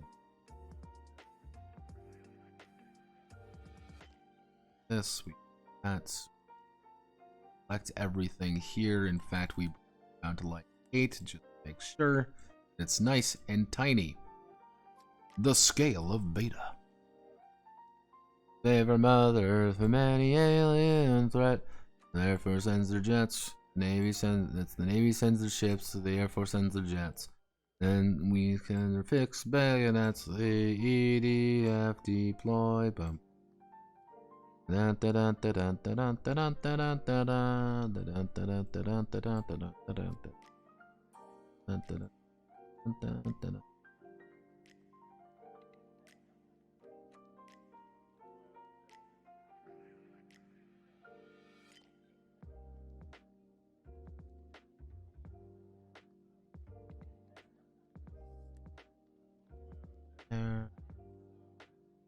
We gotta select a position of beta. We gotta put you.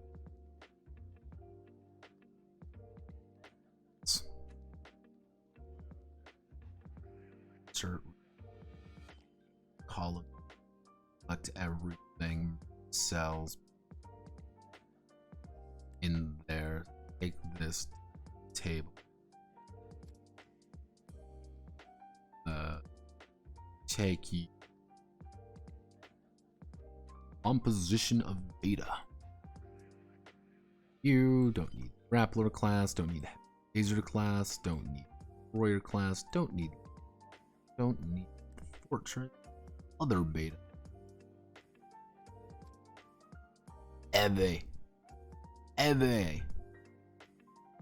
Well, these are not covered in this document. They include here, please substitute tank class. This. Nope. Is that right? We got approximately 1%. Approximately 1%. Approximately 1%. Approximately 30%.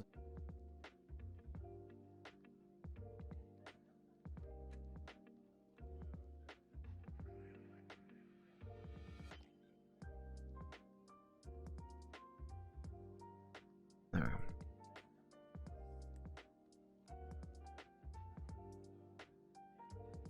After this, it's really just putting in all this shit. Like it's like we're like at 3 pages that really need to get done.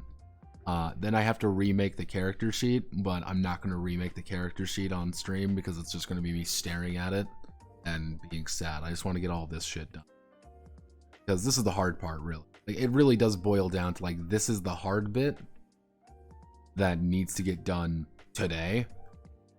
The rest is just time consuming thing. There's very little left after this. It looks like a butt plug, by the way, because for some reason they use like this really blocky style for this particular section. I don't know why, they just do.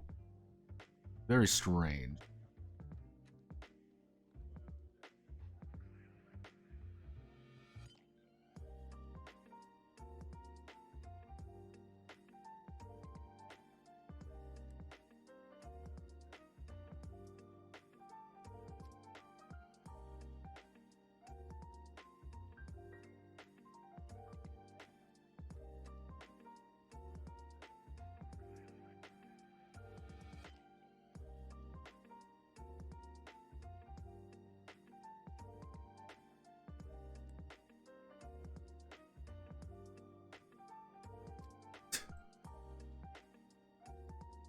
Yeah. Again, like all the rest of this is just like lore. They like this is essential information that you must have.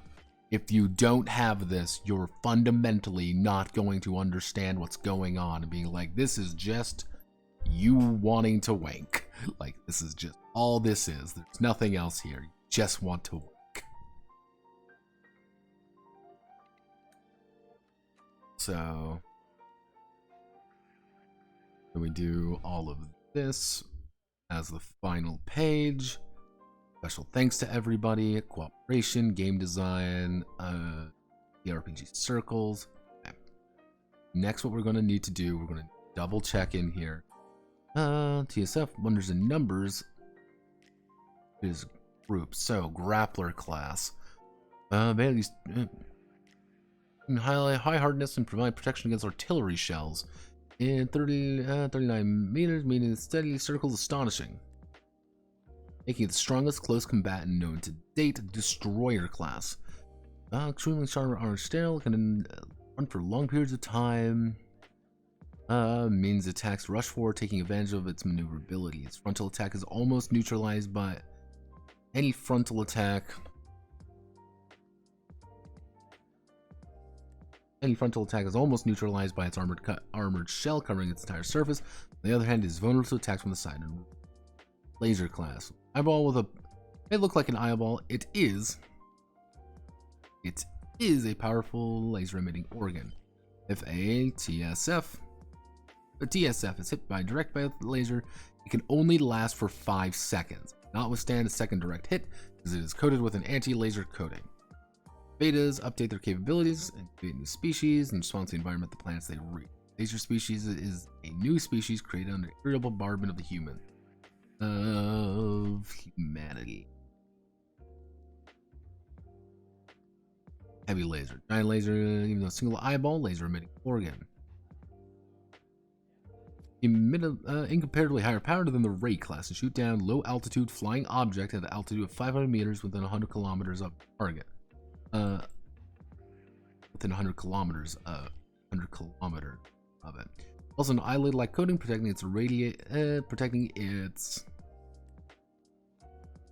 radiated mucus membrane. Weak point. Thus has a very high defense capability. A tactical air ATF. Receives a direct hit from this laser will be considered to be shot down at that moment. However, the laser has high power. The interval is as long as 36 seconds. Fury attack during this interval when attacking with TSF.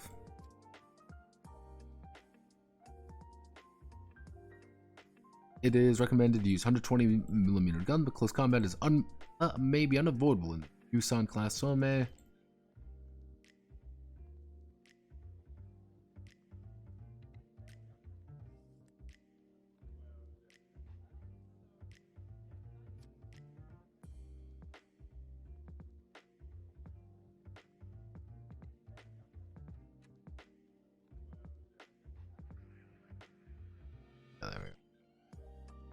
Here,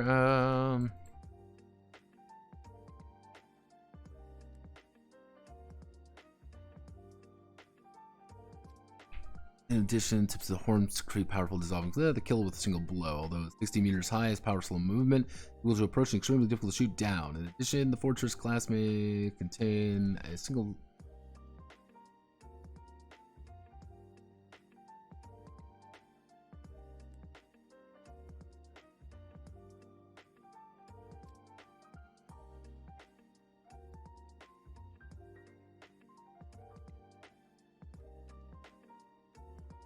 There's a mobile Fort class, actually no class. The Fort class is a mobile. Force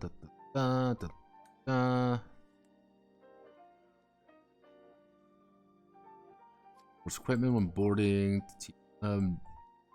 Tactical fighters. Tactical surface fighters. The role of this equipment is basically, depending on the military, to protect tactical aircraft from TD, orbit, and G-force. The orbit and G-force maintain life and to control tactical and control the TSF with hyper.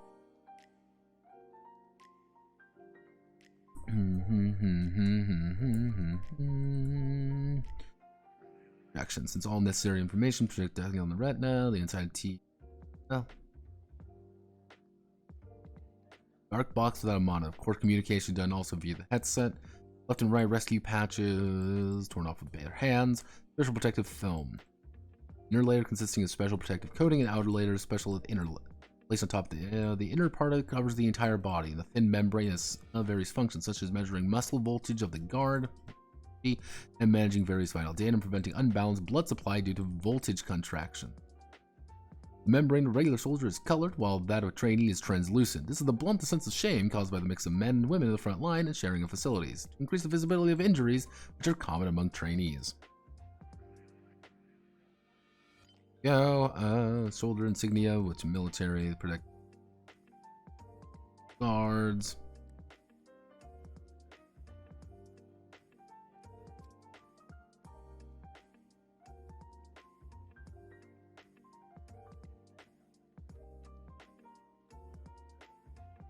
However, we cannot protect against being crushed by a heavy object because it does not work. Objects pressurized over time. Afterward, blah blah blah. We're good. All right. Good news, everybody. We're done. Bad news for me. We're not done. Well, I'm not done anymore. Because what I need to do now, this is the fun part. This is what I get to do now. This is the main book. This is the actual like book of oh geez. This is the main book with everything in it. I need to add in all the images to make sure that they're with their respective class. That's tank, grappler, destroyer, laser, heavy laser, fortress. You need to make sure that everything's kind of aligned properly. Probably going to have to start remaking some of these just to make them a little bit more accurate with the correct fonts. Going to have to put this in. I will most likely put this in separately, like kind of trying to get rid of the lines and stuff to like just put it like this, like these two. Or I might remake this entire section to look like this. I don't know yet. After that, we're pretty good. The thing is, after we get done with this, is I get to remake the entire characters. Yeah, I have to remake this entire thing for a variety of reasons.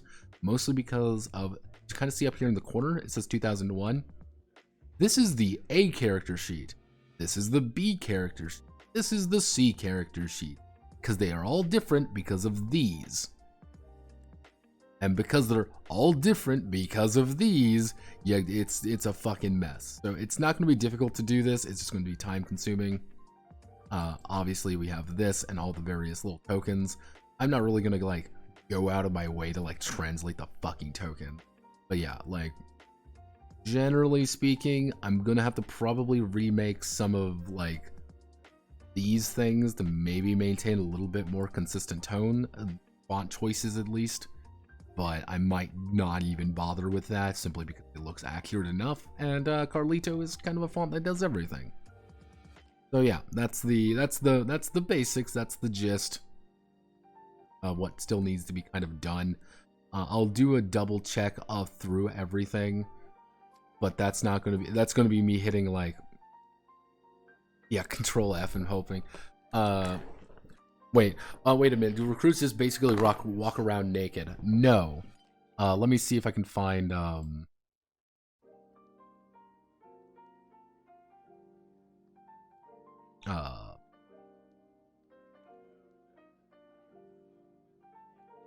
try not to get porn here. This is very important. Let's try not to get porn. To give you a good idea, it would be yeah, with these guys, effectively anything in that purple area would be clear. You may be wondering, they basically walk around naked. Yeah, because like you're going to be fucking dying. Like you can't, like as I was talking to somebody, it's just like you physically cannot pop a boner in the middle of a combat situation because that girl's going to be turned into fucking mush in like 5 seconds. Again, the average survival time is 8 fucking minutes. Yeah, it's literally like blunt the sense of shame. That is the literal excuse of why they have these.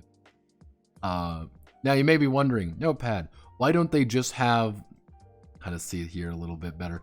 Why don't they just, I don't know, invest in actual armor plating or for, you know, the chest, or hey, why don't they invest in armor that does this better, like a flight suit maybe? And the answer is, don't question it. Don't think about it. Don't. Yeah, effectively, because it's my fetish, okay? Yeah, that's one of those moments where you just kind of gotta nod and be like, you know what? Yes. It's not as bad in some people, like some characters, as others, because it's like, okay, this makes complete sense of like why this looks slightly odd. But then you see like this is like, okay, this is getting a little bit, okay, this is just bazongers. Like, you just want gigantic bazongers in this. Like, there's no reason. This, again, like a nice armor plating would be so, like, valuable. Let's put, like, a just flat armor plating. Like, it's probably not going to save you, but I don't know, it's being like a T4 or something. Like, you might get, like, a T3, like, a level 3 plates. Okay, that's good. That's good. That'll survive something if someone shoots you with a gun. It's not like you're going to be able to block the 30 fucking millimeter with it, but who fucking cares? Yeah, no, for context sake, this is the replay book and scenarios. I'm not really even going to bother touching this. This is the advanced rulebook. These have a bunch of stuff for pilots. Pilots aren't really a thing in this game. Like, they exist to get fate points, but really nothing else. This actually gives them, like, unique skills and abilities, which I feel kind of odd to put it in the fucking advanced rulebook, but I know. And this actually brings in, yes, this actually brings in the ability to shoot other mechs. Yeah, welcome to Muv-Luv, everybody. But yes, that is pretty much it. Again, outside of like some basic compiling just to make sure everything kind of looks nice, we're pretty good. We're pretty solid. Let me think. What is going to be the next game getting DUWANGed? I don't know yet. I have a few ideas of what may be DUWANGed, what may not be. Kind of the first one that comes to mind is if I foreign game. The first one that kind of comes to mind, to see if I can't at least find some sections of it, would be like, here's, you end up with things like Libra Doll. I might end up doing something like just legitimately just for the sake of saying I can. It's the same concept. It is a book, so it's going to take me a little bit longer. This one is only 74 pages though, and I believe this entire first bit's like not even like fucking, it's a very simple book. The only thing I saw odd was going to be like these little power cards. This can be just annoying to go over because there's a lot of them, but that's kind of like a maybe not. Hell, maybe I can try something else with like try and maybe translate the Black Sad RPG. This one's 170 fucking pages long, but there's one very important distinction about the Black Sad RPG, that it's in French. And you may be wondering, why does that matter? It's French. And that's a language people speak, and it's actually pretty easy to translate.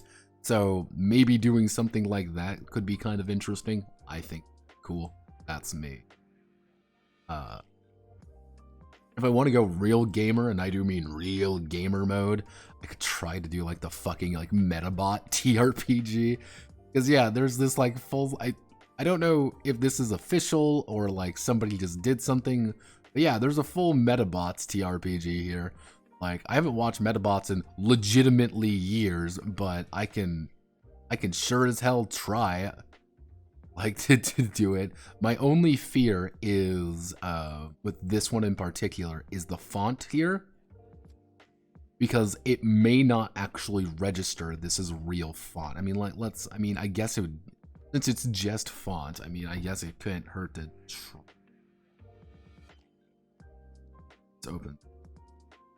Hello, Soccer EX. Yeah, it just outright does not understand what like a fourth of these fucking things are, because the font choice is asinine. Yeah, the font choice is a little bit weird in this one because I think it's just because that was just like the font they chose. But yeah, like there's some like it just doesn't understand. So if I could get like a better version of it, I could maybe make it work, but or I would have to like quite literally like pull it up, then double check like, is this the correct one? Is this what it means here? It would legitimately just be symbol hopping. But that's another idea that's kind of there. pl please, please, autistic Welsh wife, tell me. Give me power. Let's see. We've got. Technically, we can do. Is this the full is this the quote translated version? No, I don't believe.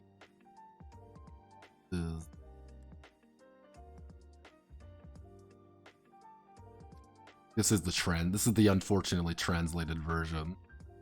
Yeah, there's one called Stellar Nights, which has its own, like... This is like a magical girl game thing. That seemed kind of interesting. Yeah, that exists. Let's see, we could technically... Was it Metalhead we couldn't do? Technically, we could try Metalhead, like... When I say we could try Metalhead, like, we could try it, but it's going to be a little janky, because, like, you kind of see here, like, the font isn't very good, so it's hard to actually, like, get what it is. So, sometimes it just doesn't register it properly, which is one set of issues. Let's see, where's the other found? Is this it? This is the Draco Rouge game that people made, like... Some people made a fucking Draco Rouge and be like, I'm gonna put it all in fucking PNGs. I'm like, why? This is a fucking, this is a Brazilian game. Like, I could try to do the Brazilian game. I do actually have 2 Brazilians on call, so that could be helpful. But yeah, there's ideas, there's concepts, there's things I would like to do. I wonder if I can find the,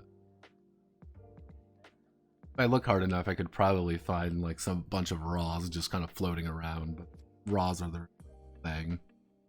We also have, if I look here, we have you. So yeah, we have the Emo-Clore RPG. We could attempt another one of these. This has its own problem. That's definitely not it. I actually need to write these things down properly to get everything to work. But I'm also stupid and don't do that because I'm a silly Billy and sometimes just forget. Yeah, there's a few of them. There's also the Harvest RPG, yeah. Harvest RPG by the guy who did the Ghost game. Same idea, same thing. I do know some RAWs are out there I could try to find, but yeah, good job, team. We did it. Good job. Yay, everybody clap.